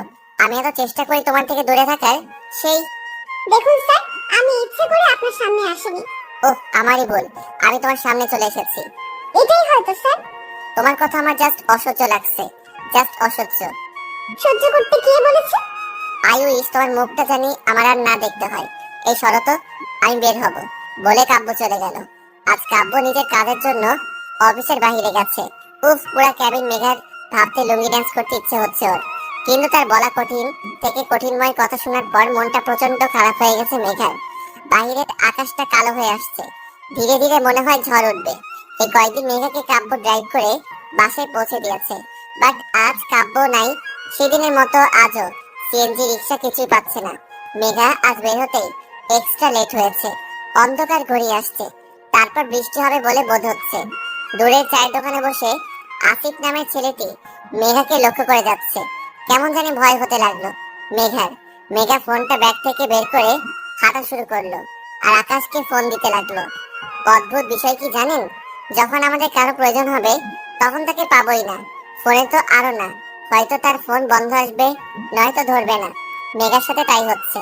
পিছু ফিরতেই মেঘা দেখলো আসিফ নামের ছেলেটি মেঘার পিছুই পিছুই আসছে। তাকে দেখে দ্বিগুণ স্পিডে দৌড়াতে লাগলো মেঘা। শুধু একটা শব্দ এই মুহূর্তে মেঘার কানে আসছে, আর তা মেঘার হৃৎপিণ্ডের ধুকধুকারি শব্দ। চারিদিকটা কেমন যেন অন্ধকার হয়ে আসছে। কোনো কিছুই না দেখে পাগলের মতো দৌড় চলছিল মেঘা। ক্লান্ত হয়ে নিস্তেজ হয়ে পড়েছে মেঘা। সবকিছুই ঘোলাটে লাগছে। হুট করে সামনের গাড়ির হেডলাইটের আলো চোখে এসে পড়ায় আর কিছুই দেখতে পারলো না মেঘা। রাস্তা ধরা লোকজনের ভিড় জমলো, কিন্তু কেন কিছুই আর মাথায় আসছে না মেঘার। রাত 9টা বেজে 30 মিনিট। মেঘার মার প্রেশারটা বেড়েছে। তিনি সোফায় গা এলিয়ে দিয়ে শুয়ে আছেন। আকাশ অস্থিরভাবে পায়চারি করছে আর বারবার মেঘার ফোনে ফোন দিয়ে চলেছে। প্রতিবারের মতো মেঘার ফোনটা অফ আসছে। বাহিরে প্রচুর বৃষ্টি হচ্ছে। এক ঝড় তুফানে এলোমেলো করে দিচ্ছে শান্ত শহরটাকে। আকাশ বসে না থেকে রেইনকোটটা পরে বাইকের চাবিটা নিয়ে যেতেই মেঘার মা বললেন, তোর বাবা 2 দিনের কাজে বাইরে গেছে, তাকে বিষয়টা জানাবো? না মা, বাবাকে এখন কিছুই বলা ঠিক হবে না। আচ্ছা। আকাশ যেতেই আবার মেঘার মা বলে উঠলো, হ্যাঁ রে, মেঘার কিছুই হবে না তো? ভয়ে আকাশের মুখটা চুপসে গেল। আপুর যদি কিছু হয় তার জন্য শুধু সে দায়ী থাকবে। এসব তার জন্য হচ্ছে। আকাশ আর কিছুই না বলে বেরিয়ে গেল। তুমুল বৃষ্টির মধ্যে মেঘাকে আকাশ অনেক জায়গায় খুঁজলো, কিন্তু না পেয়ে বাধ্য হয়ে কাব্যদের বাসায় গেল। 10টা বেজে 20 মিনিট। এই ঝড় বৃষ্টির রাতে কে আসতে পারে তা ভাবে বাড়ির কাছে লোকটা দরজাটা খুলে দিল। চুপ, সে ভিজে গেছে আকাশ। আকাশ ভিতরে এসে বলল, কাব্য ভাইয়া বাসায় আছেন? অদ্ভুত ভাবে তাকিয়ে আছে কাজের লোকটি, কোনো উত্তর দিচ্ছে না সে। এবার আকাশ চেঁচিয়ে বলল, কাব্য ভাইয়া বাসায় আছে? আকাশের চিৎকার শুনে নেহা নেমে এসে অবাক হয়ে গেল। এই বৃষ্টির রাতে সে এখানে? তুমি এখানে কি করছো? কাব্য ভাইয়া কই? কেন উপরে? আকাশ নেহার হাত ধরে উপরের দিকে নিয়ে গেল। নেহাকে আর কোনো কথা বলার সুযোগ দিল না। কাব্যর রুমের সামনে এসে নেহা অনেকক্ষণ ধরে ডেকে যাচ্ছে। কাব্যর কোনো সারা শব্দ পাচ্ছে না। অনেকক্ষণ পর কাব্য উঠে এসে বলল, কি হয়েছে নেহা? চোখ ডলতে ডলতে এসে দরজা খুলে দাঁড়ালো। আকাশকে দেখে কাব্য অনেকটা হতবাক হলো। এই ছেলেটা এত রাতে এখানে কি করছে? ভাইয়া, আপনি মেঘা আপুকে দেখেছিলেন? কেন, মেঘা বাসায় ফিরেনি? না ভাইয়া, এখনো না ফোনে পাওয়া যাচ্ছে না। সব জায়গায় খুঁজেছি, কোথাও নেই। কি বলছো কি তুমি? আজ আমি অফিসে ছিলাম না, কাজে বাইরে গেছিলাম, সেখান থেকে সোজা বাসায় আসছি। তাহলে মেঘা? হল রুমের সোফায় মাথা নিচু করে বসে আছে আকাশ, পাশে দাঁড়িয়ে আছে নেহা। কাব্য বারবার মেঘার ফোনে ফোন দিচ্ছে, কিন্তু তা বন্ধ আসছে। কিছুক্ষণ পর আকাশের ফোনে ফোন এলো। মেঘার ফোন। আকাশ তাড়াহুড়ো করে ফোনটা ধরলো আর বলল, এই আপু, তুমি কই? কখন থেকে ফোন দিচ্ছি। সরি স্যার, আমি আপনার বোন নাই। তো আপনি কি? আমার বোন কই? স্যার, আপনার বোনের অ্যাক্সিডেন্ট হয়েছে, সিটি হাসপাতালে আছে। এইটুকু শুনে আকাশের হাত থেকে ফোনটা পড়ে গেল। কাব্য এসে আকাশকে ধরলো, বলল, কি হয়েছে? আপুর অ্যাক্সিডেন্ট হয়েছে? কই আছে, কোন হসপিটালে? City hospital. কাব্য দৌড়ে গাড়ির চাবিটা নিয়ে বেরিয়ে পড়লো। কিভাবে জানি সে এত দৌড়ে চলছে সে জানে না। আজকের একটা কথা কাব্যর মনে হচ্ছে, আই উইশ তোমার মুখটা আর দেখতে না হয়। বারবার নিজের বলা কথাটা কানে বাজছে কাব্যর। বৃষ্টি ধারা থাকিয়ে থামাতে পারছে না। সে জোরে জোরে ড্রাইভ করে চলেছে। সিটি হসপিটালে আসতেই সবাই অনেকটা অবাক হয়ে কাব্যর দিকে তাকিয়ে আছে। কাব্য 3/4 প্যান্ট পরে আছে, সাথে নীল টি শার্ট, পায়ে বাসায় পরা স্লিপার। কাব্য রিসেপশনে এগিয়ে যে বলল, Megha? Accident sir? G. I am sorry sir. মানে? না না, আমি ইনজেকশন দিব না। আপনি বোঝার চেষ্টা করুন। আমার কাছ থেকে এটা দূরে রাখুন, দূরে রাখুন বলছি। মেঘা রাগান্বিত হবে নার্সকে কথাটা বলছে। মেঘার একপাশে সাদা অ্যাপ্রন পরা মেয়ে দাঁড়িয়ে অনেক বিরক্ত ভাবে তাকে দেখছে, আর মেঘা অনর্গল কথা বলে যাচ্ছে নার্সের সাথে। দেখুন, এই যে এই সুইটা, বুঝতে পারছেন এটা শরীরে ঢুকে গেলে কি বিশ্রী অবস্থা হবে? আপনি ভাবতে পারছেন? কাব্য অবাক হয়ে এসব দেখছে। কাব্যর সাথে আসা নার্স কাব্যকে উদ্দেশ্য করে বলে উঠল, স্যার আমার ডক্টররা ক্লান্ত, প্লিজ আপনি কিছুই করুন প্লিজ স্যার। কাব্য ঘাড় কাত করে হ্যাঁ সূচক উত্তর দিল আর নার্সটা চলে গেল। কাব্য কেবিনে ঢুকতে মেঘা বলল, স্যার দেখুন না প্লিজ, আমার ইনজেকশনটা লাগাতে বারণ করুন প্লিজ, আমার রিকোয়েস্ট এটা শুনছে না। মেঘা তোমার মাথায় দেখো কতটা লেগেছে, এটা তোমায় নিতে হবে, বাচ্চাদের মতো করো না। নো আমি নিব না, একদম ক্লিয়ার। মেঘা তুমি কি বাচ্চা যে এত ছোট ইনজেকশন তোমার অনেক বড় ক্ষতি হয়ে যাবে? স্যার আপনি বুঝতে পারছেন না, এই ইনজেকশনটা যখন আমার গায়ে লাগাবে তখন কতটা ব্যথা লাগবে আমার। ওএমজি। মেঘা কিছুই হবে না, জাস্ট একটু লাগবে, একটু। না না না না না, স্যার না না, আমি লাগাবো না। এত হট্টগোলের মধ্যে কেবিনের দরজা খুলে ভিতরে ঢুকলেন ডক্টর আহাদ। তিনি কাব্যর কাঁধে হাত রাখতে কাব্য উঠে দাঁড়ালো মেঘার বেড সাইডে। তিনি বসে মুচকি এসে মেঘাকে বললেন, আপনি চকলেট পছন্দ করেন? হ্যাঁ ডক্টর, খুবই। আপনার জন্য আমার কাছে চকলেট আছে। বাঁ পকেট থেকে আহাদ চকলেট বের করে মেঘার দিকে বাড়িয়ে দিল। মেঘা চকলেট খাচ্ছে। আহাদ হাসি মুখে মেঘাকে জিজ্ঞেস করলো, আচ্ছা আপনার নামটা তো জানাই হলো না। ও ডক্টর, আমার নাম মেঘা রহমান। আপনার? আমি ডক্টর আহাদ। আচ্ছা মিস মেঘা, আপনি কি রেসার? না তো। তাহলে আপনি রাস্তার মধ্যে দৌড় দিচ্ছিলেন কেন? যদি আমি ব্রেক না করতাম তখন আপনার কিছুই হলে তখন? আসলে ডক্টর, এই লোকটা আমার পিছু নিয়েছিল, আমি একটুতেই ঘাবড়ে যাই। আমার ছোট থেকে প্রবলেম, ভয় পেলে হুটহাট কিছুই করে বসি। আচ্ছা আপনার পিছনে কোন লোকটা পড়েছিল? আসলে ডক্টর, আপনি চিনবেন না ওকে। গল্পের মাঝে আহাদের ইশারায় নার্স ইঞ্জেকশন লাগিয়ে দিল। কিছুক্ষণের ব্যবধানে আকাশ এসে উপস্থিত। আকাশ এসে অবাক হয়ে দেখলো মেঘাকে নার্স ইঞ্জেকশন লাগাচ্ছে, আর মেঘা হাসি মুখে বসে আছে। দরজা ঠেলে ভিতরে এসেই বলল, আপু তোর ব্যথা লাগলো না? ব্যথা লাগবে কেন? ইঞ্জেকশন লাগলে তো তোমার মহা ব্যথা অনুভব হয়। তাহলে কি তাহলে তাহলে করছিস আকাশ? নার্সগুলো মুখ টিপে হাসতে হাসতে বেরিয়ে গেল। ভ্রু কুচকে বলতে লাগলো, এই কি হলো, সবাই হাসতে হাসতে বের হয়ে গেল কেন? আপু তুমি ঠিক আছো তো? ওহ কেমন, আকাশ ও মেঘা ওর খারাপ থাকার কথা না, কিন্তু ওর জন্য আর বাকি সবাই খারাপ থাকবে। ওকে দেখুন স্যার, আপনি আমায় এভাবে বলতে পারেন না। আমি তোমায় বলিনি মেঘা। কিন্তু কথাটা তো আমার জন্য ছিল স্যার। ওয়াও, তুমি বুঝতে পেরেছো তাহলে? তোমার মতো বাচ্চা কাচ্চা মানুষ আবার কথা বোঝে? আমি মোটেও বাচ্চা নই। শাট আপ মেঘা, এটা একটা হসপিটাল, ঝগড়া করার প্লেস না। কিন্তু আপনি। Shut up. কাব্যর কথায় মুখ ফুলিয়ে বসে থাকলো মেঘা। কাব্য ডক্টর আহাদের সাথে হ্যান্ডশেক করতে করতে বলল, হ্যালো ডক্টর, আমি আয়ান মাহমুদ, কাব্য চৌধুরী। হ্যালো, আমি মাসুদ রায়হান আহমেদ। ডক্টর আপনাকে মেনি মেনি থ্যাঙ্কস। আরে আপনি আমার লজ্জা দিচ্ছেন। এখন মিস্টার চৌধুরী, এটা তো আমার কর্তব্য। আচ্ছা আমরা কি মেঘাকে বাসায় নিয়ে যেতে পারি? জি অবশ্যই, উনি বাসায় থাকলে তাড়াতাড়ি সুস্থ হয়ে যাবেন, আর ওনার দিকে খেয়াল রাখবেন। এভাবে রাস্তাঘাটে দৌড়াদৌড়ি করলে বড় অ্যাক্সিডেন্ট হয়ে যেতে পারে। জি ডক্টর, এরপর আমরা ফুল খেয়াল রাখবো। এবার আমরা আসি। মিস্টার চৌধুরী, আমার মনে হচ্ছে আপনার একটু বেশি তাড়া আছে। যাই হোক, রিসেপশনে গিয়ে ফর্মটা পূরণ করে দিয়ে আসুন, তারপরে পেশেন্টকে নিয়ে যান। কাব্য আকাশকে উদ্দেশ্য করে বলল, তুমি ফর্মালিটি গুলো পূরণ করে আসো, আমি মেঘাকে নিয়ে বের হচ্ছি। আকাশ চলে গেল। ডক্টর মেঘার দিকে এগিয়ে এসে বলল, তো মিস মেঘা, আমাদের আর দেখা হচ্ছে না তাহলে?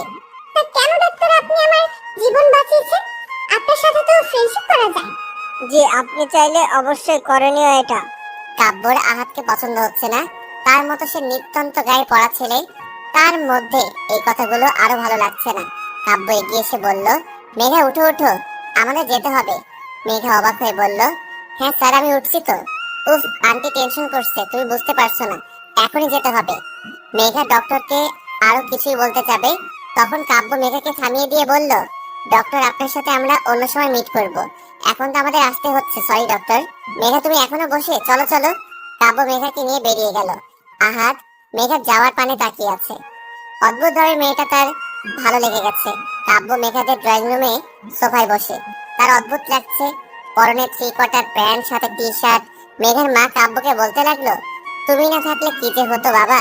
মেঘা তার মাকে বাধা দিয়ে বলল, স্যার কিছুই করেননি, সব তো করেছেন ডক্টর আহাদ। উনি তো মেঘাকে। কাব্য থামিয়ে দিয়ে বলল, আন্টি আপনি টেনশন করবেন না, কাল থেকে আমার ড্রাইভার মেঘাকে ড্রপ করে নিয়ে যাবে, আসবে। কাব্য, তুমি যে কথা কথাটা শুনিয়ে কতটা শান্তি দিলে আমায় তা বলার বলতো না। দেখো কখন থেকে কথা বলে যাচ্ছি, আমি তোমার জন্য চা নিয়ে আসি। আন্টি আপনি ব্যস্ত হবেন না, এত রাতে আর কিছুই করতে হবে না আপনাকে। আমি অন্যদিন এসে আপনার হাতের চা খেয়ে যাব। আর এখন আপনি একটু রেস্ট নিন, আমি উঠি। কাব্য চলে গেল। কাব্যর খুব বিরক্ত লাগছে। সে কোনোভাবে ডক্টর আহাদকে সহ্য করে উঠতে পারছে না। তাকে সহ্য না করার কোনো কারণও খুঁজে পাচ্ছে না। এই বিষয় নিয়ে সে বেশ চিন্তিত। তখনই মা, তোমার কি দরকার ছিল বলো তো কাব্য স্যারকে বলার আমি তার গাড়িতে যাব? মেঘা, তুই বেশি বুঝিস না। কাব্য যা বলছে তোর ভালোর জন্য বলছে। মা, সে আমার ভালো বোঝার কে? আকাশ আছে না, ও আমার অফিসে দিয়ে আসবে নিয়ে আসবে। অন্য কারো সাহায্য আমি কেন নিব? দেখ মেঘা, তুই এভাবে যেতে পারলে যা, না হয় তোর কাজ করার কোনো দরকার নেই, বাসায় থাক। মা, আমার কথা আমি বলে দিয়েছি, এখন তোর যেতে হলে যা, থাকতে হলে থাক। মাকে বোঝানো অসম্ভব। মা একবার যেটা বুঝেছে সেটা তিনি করবেন, তাকে বলে কোনো লাভ হবে? শুধু শুধু বৃথা চেষ্টা। মেঘা বাধ্য হয়ে কাব্যর পাঠানো গাড়ি করে অফিসে আসলো। অফিসে ঢুকতে একটা গন্ডগোল হচ্ছে তা বেশ আন্দাজ করতে পারলো মেঘা। কাব্য আজ কালো কোট প্যান্ট পরেছেন, তার স্ট্রেট করা চুল, হাতে হোয়াইট চেইনের ঘড়ি। কাব্যর এইরকম মার্কা ফেসে ওর আগের আবির্ভাব বেশ পরিলক্ষিত। আরে রে রে, এই লোকটা বোধহয় না রেগে থাকতে পারে না। রাগ ওনার ফেভারিট মোড। কি হচ্ছে জানার জন্য এগিয়ে আসলো মেঘা। মেঘা চমকে উঠলো। ওই আসিফ নামের ছেলেটি মাথা নিচু করে দাঁড়িয়ে আছে। মেঘা তো কাব্যকে কিছুই বলেনি, তাহলে তিনি কি অন্য কিছু নিয়ে কথা বলছেন ছেলেটার সাথে? এই যে মেঘা। কাব্য মেঘাকে ডাক দিলেন। মেঘা তার দিকে এগিয়ে আসতে বলল, জুতা খুলো মেঘা। কেন? জুতা কেন খুলতে যাব স্যার? আমি বলেছি তাই খুলবা, এত প্রশ্ন করছো কেন? এই লোকটা কোনো কথা ঠিকঠাক বলতে পারে না, ঘুরিয়ে পিছিয়ে জিলিপির প্যাচ করতে হবে। আমার তো মনে হয় জিলিপির প্যাচ উনি আবিষ্কার করেছে। মেঘা তোমার ভাবনা চিন্তা শেষ হয়েছে? জি জি স্যার। মেঘা মনে মনে ভাবছে, তাও টের পেয়ে যাচ্ছে না জুতাটা খুলে নেই। জুতাটা খুলে হাতে ধরতেই কাব্য আবার বলে উঠলো, যাও মেঘা মারো। মেঘা হা হয়ে কাব্যর দিকে তাকালো। কাব্য কি বলতে চাচ্ছে? মেঘা এখন এই জুতা দিয়ে ওই লোকটাকে মারবে? আরে জ্বালা, আমি তো জীবনে একটা মশাকে মারিনি, মশারও তো ফ্যামিলি আছে। এর কথা ভেবে আর উনি বলছেন আমি ওই ছেলেটাকে মারবো? মনে মনে ভাবছে মেঘা। কি হলো মেঘা, তুমি দাঁড়িয়ে আছো কেন? আমার কথা কি তোমার কানে যাচ্ছে না? মেঘা ঢোক গিলে এগিয়ে গেল, কারণ মেঘা যদি না যায় কাব্য এখন ফায়ারফক্সের মতো ফায়ারিং করবে। মেঘা জুতা হাতে কাঁচোমাচো হয়ে দাঁড়িয়ে আছে। এখন কি আমি এই লোকটাকে জুতা দিয়ে চড় মারবো? সাংঘাতিক ব্যাপার সেপার। হুট করে কাব্য মেঘার ঠিক আমার পিছনে দাঁড়িয়ে পড়লো। আর মেঘা তার দিকে তাকাতেই কাব্য মেঘার হাত ধরে আসিফ নামের ছেলেটাকে পটাশ পটাশ করে সশব্দে দুইটা চড় বসিয়ে দিল। কাব্য মেঘার হাত ছেড়ে দিতেই মেঘা সরে দাঁড়ালো। আসিফ কিছুই বলতে যাবে, তখনই তাকে দারোয়ান দিয়ে গলা ধকরণ করে বের করে দেওয়া হলো। কাব্য সবার দিকে তাকিয়ে বলল, জামা শেষ, এখন যে যার কাজে যাও। কাব্য নিজের ক্যাবিনে গেল। মেঘা তার পিছু পিছুই গেল। কাব্য খুব শান্ত হয়ে বসে ল্যাপটপ টিপছে। মেঘা ভাবছে, কি মানুষ রে বাবা, কিছুক্ষণ আগে মহাভারত সিরিয়ালের মতো যুদ্ধক্ষেত্র রূপ কর্মকাণ্ড শেষ করে চুপচাপ বসে আছেন। ভাবা যায় সব। নিজের জায়গায় বসে আছে কিন্তু ঠিক শান্তি পাচ্ছে না। আসলে কিভাবে কি হলো না শুনে কিছুতেই শান্তি হচ্ছে না মেঘার। স্যার, আপনি কিভাবে বুঝলেন ওই আসিফ ছেলেটি আমার সাথে নোংরা কিছু করতে চেয়েছে? আমি তোমার মতো বাচ্চা না মেঘা। স্যার, আমিও বাচ্চা না। আর বাচ্চা হলে কি এত বড় প্রজেক্ট হ্যান্ডেল করতে পারতাম বলুন? ও আচ্ছা, এত বড় প্রজেক্ট হ্যান্ডেল যখন করছো তখন নিজে বুঝে নাও। কি নিজে বুঝে নাও? প্লিজ স্যার, আপনি বলুন না কিভাবে বুঝলেন? মিস মেঘা রহমান, আমি তোমার মতো কাঁচা মাথা নিয়ে বিজনেস করি না। তুমি হয়তো জানো না বা চোখ খুলে চলাফেরা করো না, তাহলে আমার অফিসের সামনে লাগানো সিসি ক্যামেরাটা দেখতে পেতে। ও, আমি তো দেখিনি। প্রয়োজনের জিনিস তোমার চোখে পড়বে না, কিন্তু অপ্রয়োজনীয় জিনিস ঠিকই চোখে পড়বে। আসিফ না আসিফ, ও তো অনেকদিন ধরে কাজ করে আসছে স্যার। তাহলে ওর কেন মনে নেই? আসলে অপরাধী যখন অপরাধ করে তখন কোনো না কোনো ভুল অবশ্যই করে, যা আসিফকে দেখলে স্পষ্ট বোঝা যায়। ইস, ডক্টর আহাদ আমায় না বাঁচালে আজ আমার খবর দৈনিক সমাচারে বড় বড় হেডলাইনে লেখা হতো। কত ভালো মানুষ তিনি। মেঘার কথায় কাব্য তেলে বেগুনে জ্বলে উঠছে, কিন্তু প্রকাশ্যে কিছুই না বলে ধমক দিয়ে থামিয়ে দিল মেঘাকে। মেঘা কাজ করছে, হুট করে তার ফোনটা বেজে উঠলো। সে ফোনটা রিসিভ করে অপরপক্ষ কি যে বলল তা শুনে সে উত্তর দিল, আমি আসছি। মেঘা কাব্যর দিকে তাকাতেই দেখলো তার ফোন কলে সে চরম বিরক্ত। মেঘা কাব্যর দিকে তাকিয়ে হাসার চেষ্টা করলো আর বলল, স্যার আমি একটু ক্যান্টিন থেকে আসছি। ক্যাফেটেরিয়াতে মেঘা আর ডক্টর আহাদ পাশাপাশি বসে আছে। বেশ হাসি উজ্জ্বল চেহারা ডক্টর আহাদের। তো মিস মেঘা, আপনি এখন কেমন আছেন? আমি তো ভালো আছি। আপনি হুট করে আমার অফিসে? এদিক দিয়ে যাচ্ছিলাম তো ভাবলাম একবার আপনার খোঁজ নিয়ে যাই। ও আচ্ছা। তো কি চলছে, সব ঠিকঠাক তো? ডক্টর আহাদের কথায় পিছন থেকে কাব্য উত্তর দিল, আরে ডক্টর আপনি? কাব্য মেঘার কাছে এসে কাব্য একটা চেয়ার টেনে মেঘার সাইডে বসলো। কাব্যকে এখানে অনাকাঙ্ক্ষিত ভাবে দেখে মেঘা আহাদ দুজনে অনেকটা শক, কিন্তু কাব্য খুবই নর্মাল বিহেভ করছে। মিস্টার চৌধুরী, আপনি এখানে? আরে ডক্টর, মেঘা আপনাকে বলেনি আমি ওর বস? আসলে আমি সেটা বলিনি, বলছি আপনি হুট করে ক্যান্টিনে? ও ডক্টর, এটা লাঞ্চ টাইম, সেজন্য আসলাম। প্রচন্ড রকম ক্ষুধা লেগেছে, আমরা কিছু অর্ডার করি? স্যার আমার জন্য চকলেট কেক অবশ্য করবেন। ওকে মেঘা। ডক্টর আহাদ আপনার জন্য স্পেশাল কিছু। ডক্টর আহাদের অনেক বিরক্ত লাগছে। তিনি মেঘার আর তার মাঝে তৃতীয় ব্যক্তিকে এই মুহূর্তে পছন্দ করছেন না, কিন্তু মিস্টার চৌধুরী যে কোথা থেকে উড়ে এসে জুড়ে বসলেন তা নিয়ে বেশ চিন্তিত দেখা যাচ্ছে তাকে। মেঘা কেকটা কেমন? কাব্যর কথায় ডক্টর আহাদ ড্যাব ড্যাব চোখে মেঘার দিকে তাকালো। মেঘার তেমন ভাবান্তর হলো না, সে বেশ খেতে খেতে উত্তর দিল, অনেক tasty sir, let me taste. Kabya মেঘার কেকটা থেকে এক বাইট নিতেই ডক্টর আহাদ অনেকটা হতবাক হয়ে গেল। এসব কি করছেন মিস্টার চৌধুরী? তিনি কি বোঝাতে চাচ্ছেন আমায়, না মেঘার ব্যাপারটা নিয়ে ফার্স্ট ভাবতে হবে দেখছি? মিস্টার আহাদ কিছুই বলছে না। কাব্য মেঘার সাথে অহেতুক কথা বলছে, যারা কোনো মানে কাব্য নিজে খুঁজে পাচ্ছে না। খাবার শেষ করে কাব্য আবার মেঘাকে বলল, মেঘা চলো, আমাদের এখন মিটিং এ যেতে হবে।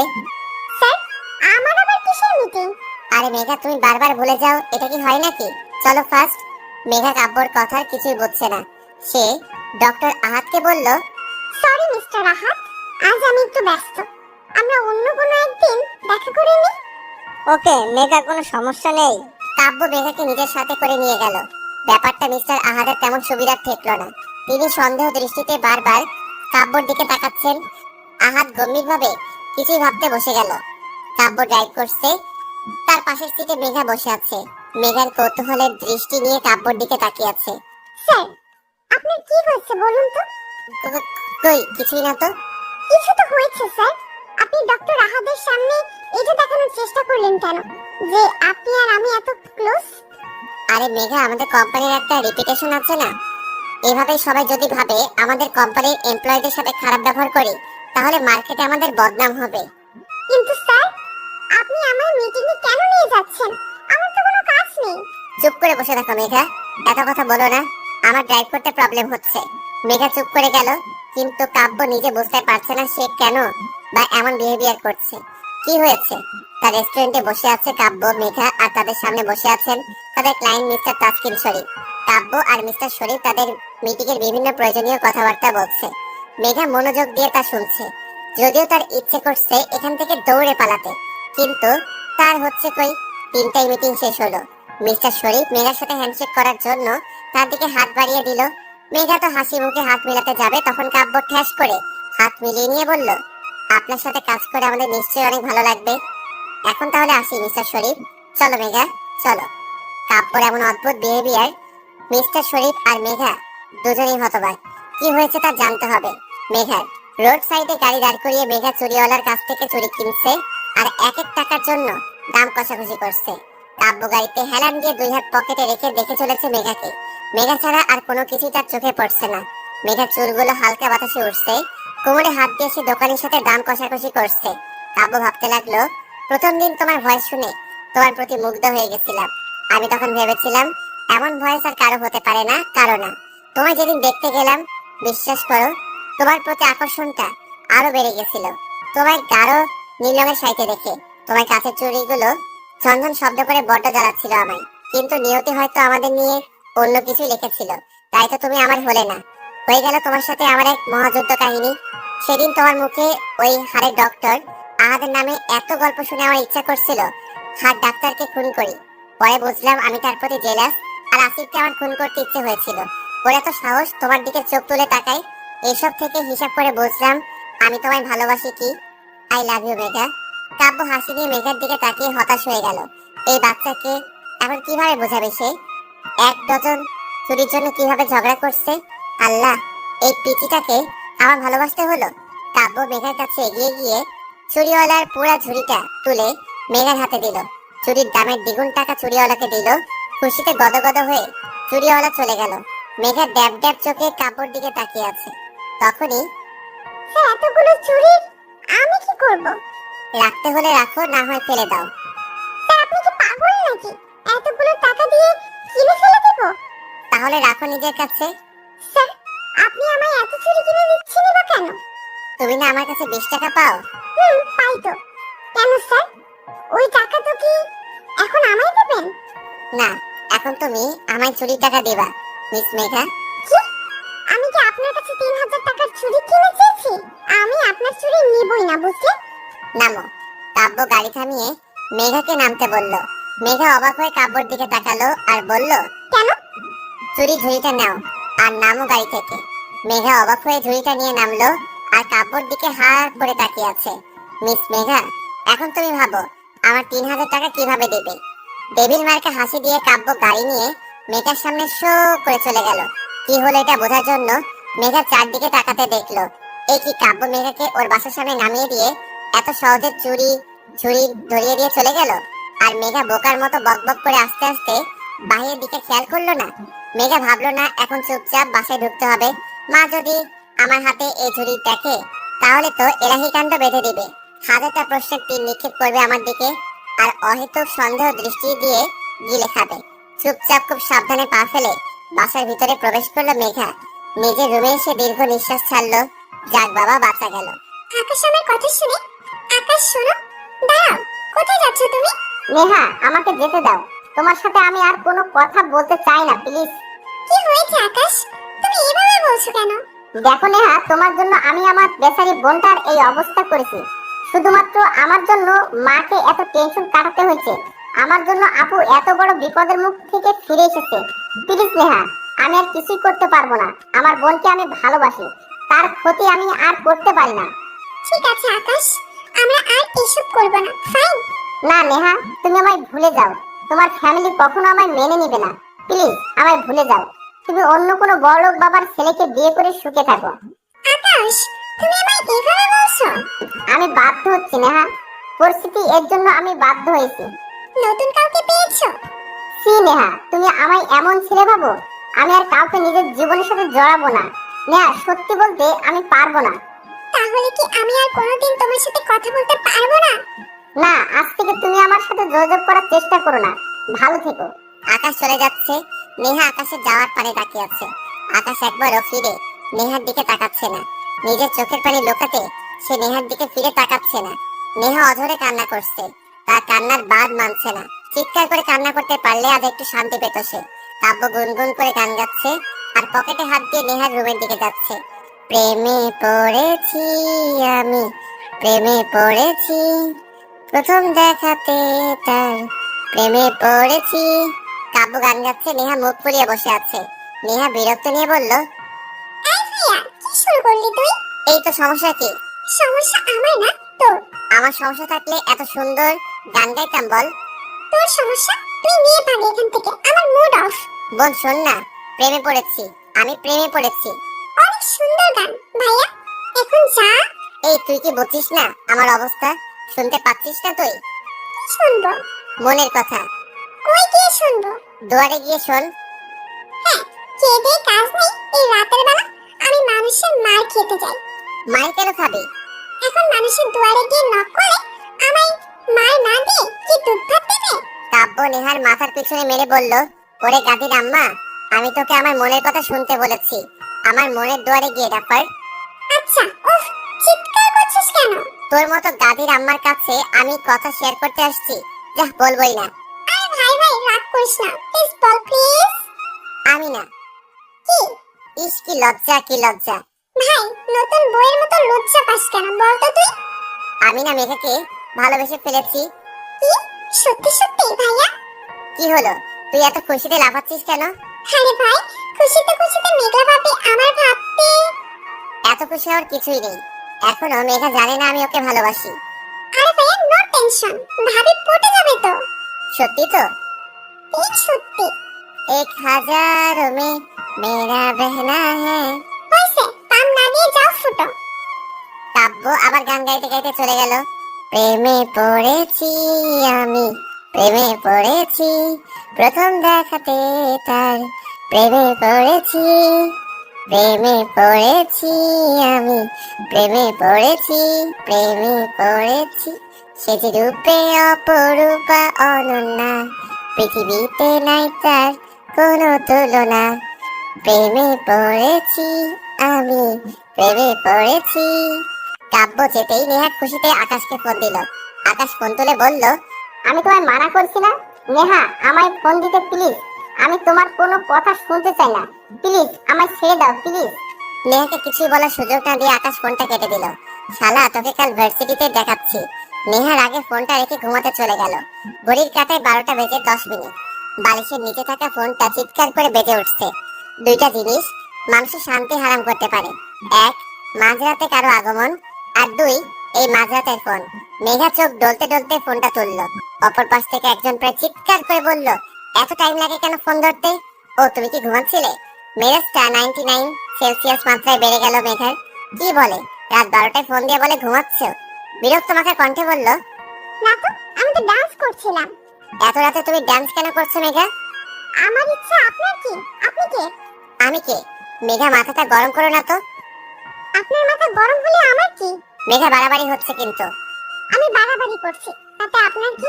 মেঘা এর ফল কিন্তু তোমাকে ভোগ করতে হবে। আমার ফল ভুগতে হবে, তাতে আপনার কি? মেঘা আমি রেখে গেলে কিন্তু যা ইচ্ছা তাই করবো।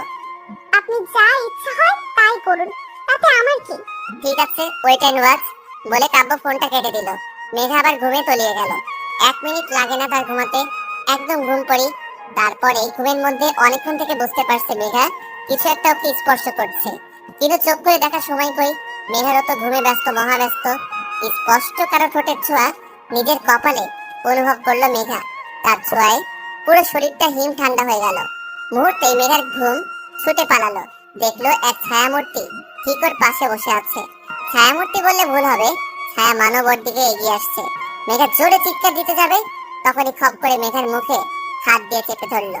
নাইট লাইটের আলোয় মানুষটার মুখ দেখে দ্বিগুণ ভোল্টেজে শক খেল মেঘা। এমা, এ তো কাপ্য স্যার। এত রাতে আমার বাসায় কি করছেন? কেউ দেখলে কি ভাববে আমায়? কাব্য মেঘার মুখ খুব শক্ত করে চেপে ধরে মেঘার পাশে শুয়ে মেঘার দিকে মিট মিট করে হেসে চলেছে। কাব্য মেঘাকে ছেড়ে দিতেই স্যার, আপনি এখানে কি করছেন? মেঘার দিকে দ্বিগুণ ফিসফিস করে বলল, আমার যা ইচ্ছে হয় করতে বললা, আর এখন ইচ্ছে হয়েছে তাই এখানে আসছি। কি? আপনি এত রাতে আমার রুমে আসবেন? কেউ দেখলে কি ভাববে? সেটা তোমার সমস্যা, তাতে আমার কি? দেখুন স্যার, আমার ভুল হয়েছে, আপনার সাথে লাগা উচিত হয়নি। আপনি ইগো বজায় রাখার জন্য সব করতে রাজি। এখন আমি যাব না, এখানেই থাকবো। কি? স্যার প্লিজ প্লিজ, আপনি যান প্লিজ। তুমি কি আমার বউ না গার্লফ্রেন্ড যে আমি তোমার কথা শুনবো? আপনি যদি ভালো ভালো না যান তো তো কি করবা শুনি?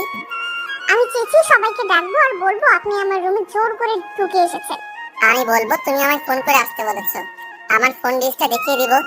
আল্লাহ, কোন বিপদে ফেললে আমায়। আচ্ছা স্যার, আপনি যা বলবেন আমি তাই করব। কাব্য পা দোলাচ্ছিল। মেঘার কথায় রীতিমতো খুব উৎসাহের সঙ্গে এগিয়ে এসে বলল, যা বলবো তাই করবা? হ্যাঁ স্যার, তাই করব, বলেন।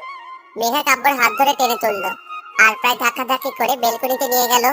স্যার এখন আপনি যান প্লিজ স্যার। এমন ধাক্কা দিয়ে বের করছো কেন? ভালোবেসে তো বলতে পারো নাকি? মুখটা বাংলার পাঁচ করে বলল কথাটা। স্যার আপনি প্লিজ যান তো। কাব্য মেঘার দিকে কিছুক্ষণ তাকিয়ে থেকে মেঘার দিকে এগিয়ে আসলো। তারপর মেঘার হাত ধরে নিজের বুকের মধ্যে নিয়ে আসলো। কাব্যর বিহেভিয়ারে মেঘা অনেকটা শক, কিছুই বলার ভাষা খুঁজে পাচ্ছে না। কাব্য আস্তে আস্তে নিজের গালের সাথে মেঘার গাল ছোঁয়ালো। মেঘার কানের কাছে মুখ দিয়ে ফিসফিস করে বলল, কালো নীল শাড়ি আর হাত ভর্তি কাঁচের ছুরি পরে আমার সামনে দাঁড়াবা, আর এটাই তোমার শাস্তি। কাব্য লক্ষ্য করলো মেঘা চুপটি করে দাঁড়িয়ে আছে। মেঘাকে ছেড়ে দিয়ে কাব্য ডেভিল টাইপের হাসি দিয়ে যেখান থেকে এসেছিল সেখান দিয়ে চলে গেল। মেঘা ঘরে এসে হাফ ছেড়ে বাঁচলো। না, কাল শনি আছে কপালে, এটা ভেবে আবার গভীর ঘুমে আচ্ছন্ন হয়ে গেল মেঘা। আজ মেঘা গাঢ় নীল রঙের শাড়িটা পরে নিল। কাব্যর কথা অনুযায়ী হাতে নীল কাঁচের চুড়ি পরে নিল। অদ্ভুত হলেও সত্যি, প্রথমবার মেঘার কোনো ছেলের জন্য সাজতে ভালো লাগছে। কিছুই অবাধ্য অনুভূতি বেপরোয়া হয়ে উঠেছে। হালকা হাসি ঠোঁটের কোণে লেগে আছে মেঘার। হয়ে নিচে আসতেই আকাশ বলল, উস উস হতা হ্যাঁ, কি ব্যাপার? কিছুই না, তোমার কি ব্যাপার? আমার আবার কি ব্যাপার হবে? উপন্যাসের হিরোইন সেজে কোথায় পাড়ি জমাচ্ছ? কোথাও না, বাজে কথা বলা বন্ধ করো, অশিক্ষিত। আরে আমি। চুপ কর। দুই চারটা ধমক দিয়ে বাসা থেকে বের হলো মেঘা। অফিসে আসতে একটু লেট হয়ে গেল, ট্রাফিক জ্যামের জন্য লেট হয়েছে। অফিসে ঢুকতে কলিগ রিয়ান হাঁ করে তাকিয়ে আছে মেঘার দিকে। মেঘা তার সামনে গিয়ে তুড়ি মেরে বলল, কি হলো? তিনি বুকে হাত দিয়ে বলল, হাই, ঘায়ল করে দিচ্ছ তুমি আমায়। এইখানটাতে চিনচিন ব্যথা করছে তো। ও আচ্ছা, তাহলে আজকে ডাক্তারের কাছে যান। মেঘা কাব্যর কেবিনে ঢুকে দেখলো কাব্য রাগে প্রদীপের মতো জ্বলজ্বল করছে। মেঘা ভাবছে, এখন আমি আবার কি করলাম? এই লোকটা না আশ্চর্যজনক, ধ্যাত যা করে করুক, ভালো ভালোই 2 দিন কেটে গেলে বাঁচি। ইজি চেয়ারে গা এলিয়ে দিয়ে বসলো মেঘা। কাব্য রেগে গেলেও কিছুই বলছে না, অদ্ভুত নিজের মতো কাজ করে চলেছে।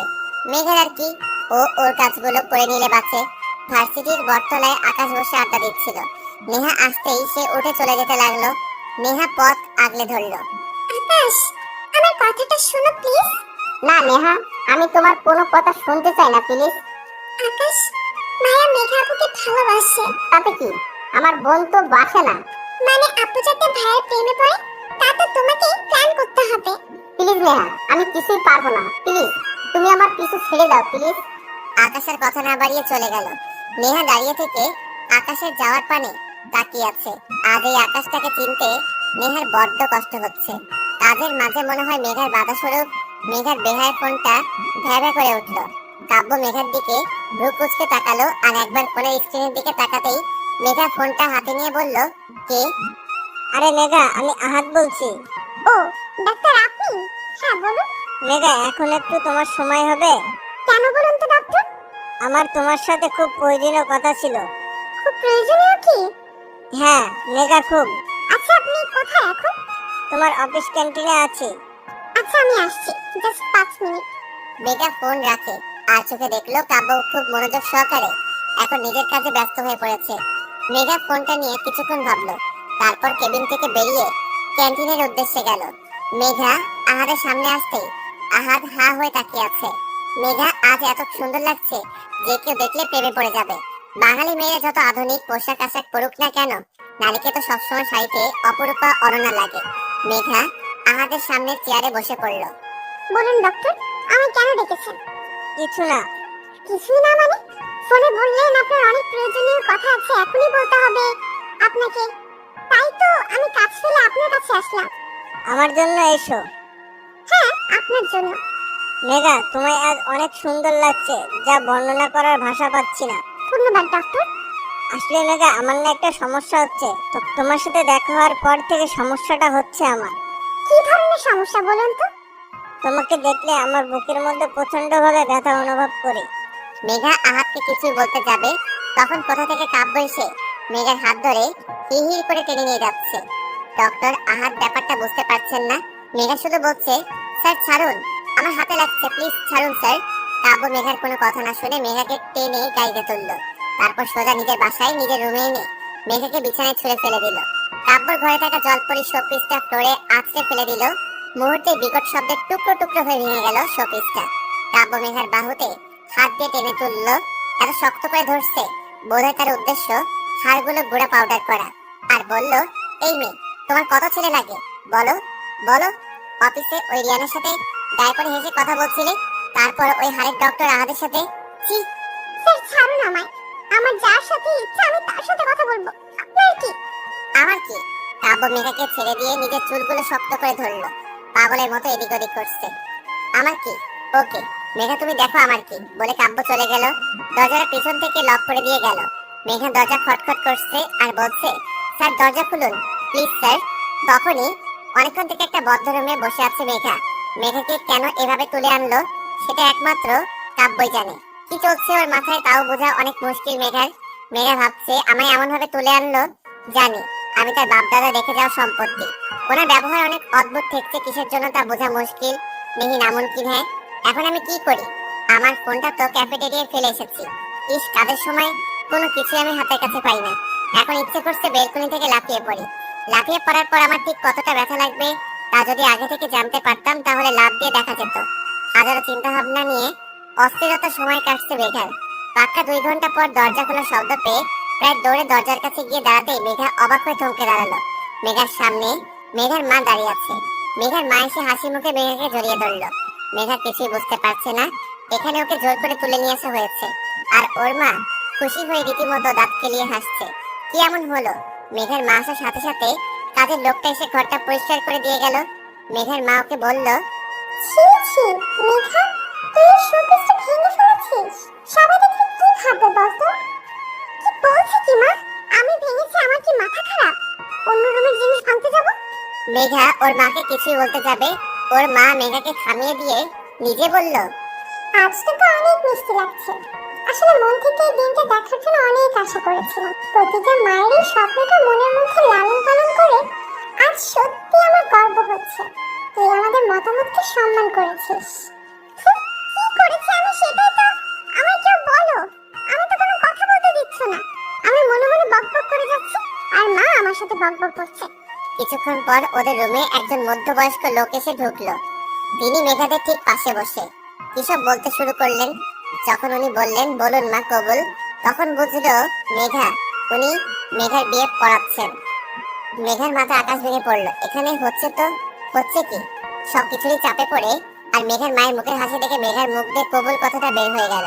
কাজী সাহেব তার খাতাপত্র গুছিয়ে চলে গেল, আর মেঘার মা খুশিতে গদগদ হয়ে ওর কপালে চুমুক খেয়ে নিচে চলে গেল। মনের অজান্তে এক ফোঁটা নোনা জল চোখ বেয়ে পড়ছে মেঘার। উঠে দাঁড়িয়ে জানালার কাছে দাঁড়ালো মেঘা। কারো হাতের স্পর্শ বিরক্ত হয়ে পিছনে ঘুরে দেখলো আকাশ। বিরক্ত নিয়ে বলল, মেঘা, কি চাই তোর? কিছুই না। তো যা না। না, যাবো না। কি হয়েছে আপু? এসব কি হচ্ছে ভাই? আমি কিছুই বুঝতে পারছি না। আপু সত্যি তুমি কিছু জানো না? না। তো শোনো, এই 2 ঘন্টা আগে কাব্যর ভাইয়ের মাকে ফোন দেয় আর বলে তাদের বাড়ি মানে এখানে চলে আসতে। কাব্য ভাইয়া নাকি তোমায় বিয়ে করতে রাজি, আর তুমি নাকি তাকে মত দিয়েছো। তাই মা খুশিতে গদগদ হয়ে আমায় ধরে এখানে নিয়ে আসলো। তোমাদের মতো যদি আবার চেঞ্জ হয়, তাই 2 ঘন্টার মধ্যে কাজী ডেকে ঘরোয়াভাবে তোমাদের বিয়ে দিয়ে দেওয়া হলো। এইসব আমি তো কিছুই জানি না। আমি এত জানি না, কিন্তু আপু একটা কথা বলো, সত্যি কি তোমার মনের মধ্যে কাব্য ভাইকে নিয়ে কোনো অনুভূতি নেই? আকাশের কথায় মেঘা চুপ হয়ে গেল। ঘুরে তাকালো বাহিরের আকাশটার দিকে। সত্যি কি নেই কোনো অনুভূতি? যদি নাই থাকতো তাহলে উনি এত কাছে আসলে আমার অনুভূতিগুলো বেপরোয়া হয়ে ওঠে কেন? আর আজ তার জন্য এত সাজ আমি কেন করছি? শুধুমাত্র তার শাস্তি থেকে মুক্তি পাবো বলে নাকি? আমি তাকে ভালোবেসে ফেলেছি। ইস, আমি মাথায় হাত দিয়ে ভাবতে লাগলাম কত বড় ডাফার আমি। উনি আমায় ভালোবাসেন বলে অফিসের ইয়াং ডক্টর আহাদ কাউকে সহ্য করতে পারছিলেন না। তার অবাধ্য অনুভূতিগুলো আমায় কখন থেকে বোঝানোর চেষ্টায় উঠে পড়েছিল। ভালোবাসে, সে ভালোবাসে। আমি মুচকি হাসলাম নিজের অজান্তেই। ঠোঁটের কোণে হাসি চলে আসলো। এসব ভাবছে মেঘা। আর মা কোথায়? নিচে। চল। মেঘা আর আকাশ 2 ভাই বোন নিচে গেল। সেখানে মেঘার মা আর কাব্যর মা বসে গল্প করছে। পাশের সোফায় কাব্য বসে ফোনে কি জানি ঘাটাঘাটি করছে। মেঘা যে এসেছে তার দিকে তার কোনো খেয়ালই নেই। অপর পাশে দেখলো মেঘা দাঁড়িয়ে আছে। মেঘা কাব্যর সামনে সোফায় গিয়ে বসে পড়লো। সোফার হাতলে গা এলিয়ে বসলো আকাশ। মেঘার মা আর কাব্যর মার গল্প শুনতে লাগলো। তারা হেসে হেসে কথা বলছে। দেখ বান্ধবী, আমাদের ছোটবেলার স্বপ্ন ছিল আমার ছেলের সাথে তোর মেয়ের বিয়ে দেব। আজ দেখ পূরণ হয়ে গেল। হ্যাঁ রে, আমাদের স্বপ্ন যে বাস্তব হবে তা ভাবতে পারিনি। 2 জন পুরানো কালের বান্ধবী যখন একসাথে হয় তখন হাজার গল্পের ঝুড়ি খুলে বসে। আকাশ মেঘার কানের কাছে এসে ফিসফিস করে বলছে, আপু 1 ঘন্টা হয়ে গেল, সে কখনো থেকে শুনেছি একটু রেস্ট দিলে হয় না বল? মেঘা হাসি চেপে আকাশের পিঠে আস্তে করে থাপ্পড় দিল। তাতে কাব্য আর চোখে মেঘার দিকে তাকালো, আবার চোখ নামিয়ে যা করছিল তাতে ব্যস্ত হয়ে পড়লো। তার এমন বিহেভিয়ারে মেঘার মনে হচ্ছে তিনি ভাব দেখাচ্ছেন মেঘার প্রতি। হুট করে কাব্যর বোন বলল, মা, আমি তোমায় কিছু বলতে চাই, পরে শুনবো। মা, এখনই শুনতে হবে। আর মা, আমি আকাশকে ভালোবাসি। আকাশ আমায় ভালোবাসে। আমি আকাশকে ছাড়া কাউকে বিয়ে করব না। মেঘা বসা থেকে উঠে দাঁড়ালো। আকাশের দিকে অগ্নিময় দৃষ্টি নিক্ষেপ করে দিল মেঘা। আকাশ ভয় চুপসে আছে। কাব্যর মা আর মেঘার মা হা হা হা করে হেসে উঠল। তোমরা যে 2 বছর ধরে রিলেশনে আছো তা আমি আর তোমার মা আগে থেকে জানতাম, কিন্তু প্রকাশ কিছুই করেনি। দেখো মা, আমার ছেলের তো এখনো নিজের পায়ে দাঁড়াতে কিছু সময়ের প্রয়োজন। তাই এই বিষয় নিয়ে আমরা তেমন ভাবিনি। সময় আসলে গুরুত্ব দিয়ে দেখবো ভেবেছিলাম। আর আমি কিন্তু আগে থেকে মেঘাকে বাড়ির বউ করার প্ল্যান করেছিলাম। মেঘা সেটা তুই আর আকাশ শুধু হেল্প করেছিস। নেহা লজ্জায় মাথা নিচু করে দাঁড়িয়ে আছে, আর মেঘা আকাশের দিকে তাকিয়ে মনে মনে বলছে, ওরে মির্জাফর, তাহলে তুই তোর কি করে বাসায় গেলে বুঝবি? আকাশ কিছুই বলছে না, আচুবচু হয়ে দাঁড়িয়ে আছে। মেঘা ওর মাকে বলল, মা এখন বাসায় যাওয়া যাক। মেঘার কথায় মেঘার মা কাব্যর মা কাব্য এমনভাবে তাকালো জানি মেঘা কি না কি বলে দিয়েছে। মা, আমার একটু মানিয়ে নিতে সময় লাগবে। যদি সেই সময়টা তোমরা আমায় দিতে। তুমি তো জানো মা, এই 19 বছরে আমি কখনো কোথাও গিয়ে এক রাত থাকিনি। তাহলে এখন কিভাবে ভাবতে পারছো? মা, তুমি নিও, যত সময় নিবে নিও। আস্তে আস্তে তুমি সব গুছিয়ে নিতে পারবা। ওকে মেঘা, যতদিন ইচ্ছা তুমি সময় নাও, আমার কোনো সমস্যা নেই, আর কোনো তাড়াহুড়া নেই বলে কাব্য ফোনটা কানে নিয়ে কারোর সাথে কথা বলতে বলতে চলে গেল। মেঘা তার ব্যবহারে কেন জানি অনেক কষ্ট পেল। কেন পেল, কিসের জন্য পেল তাও জানে না। 1 মিনিট না দাঁড়িয়ে একরাশ অভিমান নিয়ে বাসায় চলে আসলো মেঘা। মেঘার সামনে আকাশ চুপচাপ বসে আছে, ওর মুখ থেকে কোনো কথা বের হচ্ছে না। তুই তো মির্জাফর পদবী কি ফেল করলি? তোর কি শাস্তি হওয়া উচিত? আপু, আমি তো প্রেম করেছি, চুরি তো করিনি বল। বাবা, কি আর শাহিরি, হ্যাঁ? বাচ্চা ছেলেকে এভাবে ভয় দেখাচ্ছিস কেন? ভাই তুই বাচ্চা। তো সব লোক রাজি, তো কেয়া করেগা কাজী। এই আগে ফাইনাল পরীক্ষাটা দে, ফেল করলে বাসা থেকে বের করে দিবেই, সাথে নেহা। ইস, আমি নেহার সাথে অনেক বাজে বিহেভ করেছি, ওর কাছে সরি বলতে হবে। আকাশ ফোনটা হাতেই নিজের রুমে চলে গেল। নেহা ফোন ধরে বিরক্ত কণ্ঠে বলল, কি হয়েছে বলো? নেহা, আমায় ক্ষমা করে দাও প্লিজ। নেহা প্লিজ। না, আমি তোমায় ক্ষমা করে দেব না। কিসের জন্য দেব? তুমি তো আমায় ভালোবাসো না। আমি তোমায় ভালোবাসি তো। না, বাসো না। তাই আমাদের মাঝে আর কিছুই হবে না। আচ্ছা, আমায় বর্ষা তোমার ডিপার্টমেন্টের মেয়েটাকে ফ্রেন্ড রিকোয়েস্ট দিয়েছে ভাবছি। এই সোজা ব্লক করব। তুই শুধু অন্য মেয়ের দিকে তাকালে না, তোর অবস্থা আমি খারাপ করে দিব। আমি তোমাকে অনেক ভালোবাসি নেহা। আমিও। রাতের খাবার খেয়ে যে যার রুমে চলে গেছে। মেঘাও নিজের রুমে শুয়ে আছে, কিন্তু একটু শান্তি পাচ্ছে না। মনে হচ্ছে অন্য কোথাও গিয়ে ঘুমাতে, কিন্তু কোথায়? ফোনটা হাতে নিয়ে চেক করলো, নো মেসেজ, নো কল। মনটা দ্বিগুণ খারাপ হয়ে গেল মেঘার। মেঘা ফোনটা হাতে নিয়ে কাব্যর মেসেজ কলের জন্য অপেক্ষা করছে। রাত 11:30, তবু কাব্যর ফোন বা মেসেজ কিছুই পেল না। এখন মেঘার প্লে লিস্টে স্যাড গানটা দিয়ে কান্না করতে ইচ্ছে হচ্ছে। ফোনটা রেখে আস্তে আস্তে ঘুমানোর দিকে মনোযোগ দিল মেঘা। আস্তে আস্তে ঘুমিয়ে পড়লো। মেঘা ঘুমের মধ্যে অনুভব করলো কেউ ওকে তার বুকের মধ্যে খুব শক্ত করে জড়িয়ে ধরে আছে। তার ছোঁয়া মেঘার অনেক পুরনো।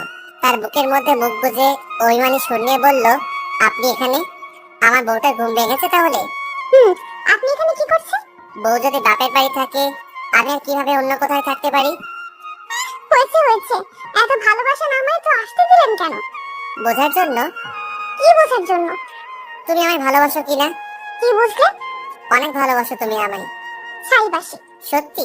আচ্ছা, আমি এখনই চলে যাচ্ছি। কোথায় যাবে? বাসায়। তুমি তো আমায় ভালোবাসো না। মেঘা কাব্যকে আরো শক্ত করে জড়িয়ে ধরলো। না, আপনি কোথায় যাবেন না। কেন? আমার সাথে থাকবেন তাই। কাব্য মেঘাকে আরো শক্ত করে নিজের সাথে মিশিয়ে নিল। হুট করে মেঘা কাব্যর বুক থেকে উঠে বলল, এখন আপনি আমার 20 টাকাটা দিয়ে দিবেন? না, দিব না। কেন? এই 20 টাকার জন্য তুমি আমার বউ হতে এত লেট করলা? আর এর মাঝে ওই হাড়ের ডক্টর ঢুকে যাচ্ছিল। আহা, অনেক কিউট কিন্তু। এত কিউট, তার কাছে যাও। মেঘা পেছন থেকে জড়িয়ে ধরে কাব্যকে। আমার বর অনেক বেশি কিউট। হইছে, আর বলতে হবে না। কাব্য মেঘার দিকে ঘুরে মেঘার কপালে নিজের ঠোঁট ছোঁয়ালো আর শক্ত করে মেঘাকে জড়িয়ে ধরলো। এক ভালোবাসার গল্প শুরু করতে চায় তারা, যেখানে তারা দুইজন শুধু দুজনের হবে আর শেষ নিঃশ্বাস পর্যন্ত ভালোবেসে যাবে। হ্যালো বন্ধুরা, কেমন হলো জানি না। যদি ভালো হয় ছোট একটা কমেন্ট করে জানাবেন। যদি ভালো হয় তাহলে প্রতি সপ্তাহে 7টা ভিডিওর সাথে একটা ফুল ফাটের ভিডিও আসবে ইনশাল্লাহ। আর এই রকম গল্প শুনতে আমাদের চ্যানেলটি সাবস্ক্রাইব করে পাশে থাকা বেল বাটনটি বাজিয়ে দিবেন প্লিজ। ধন্যবাদ সবাইকে, ভালো থাকবেন সবাই।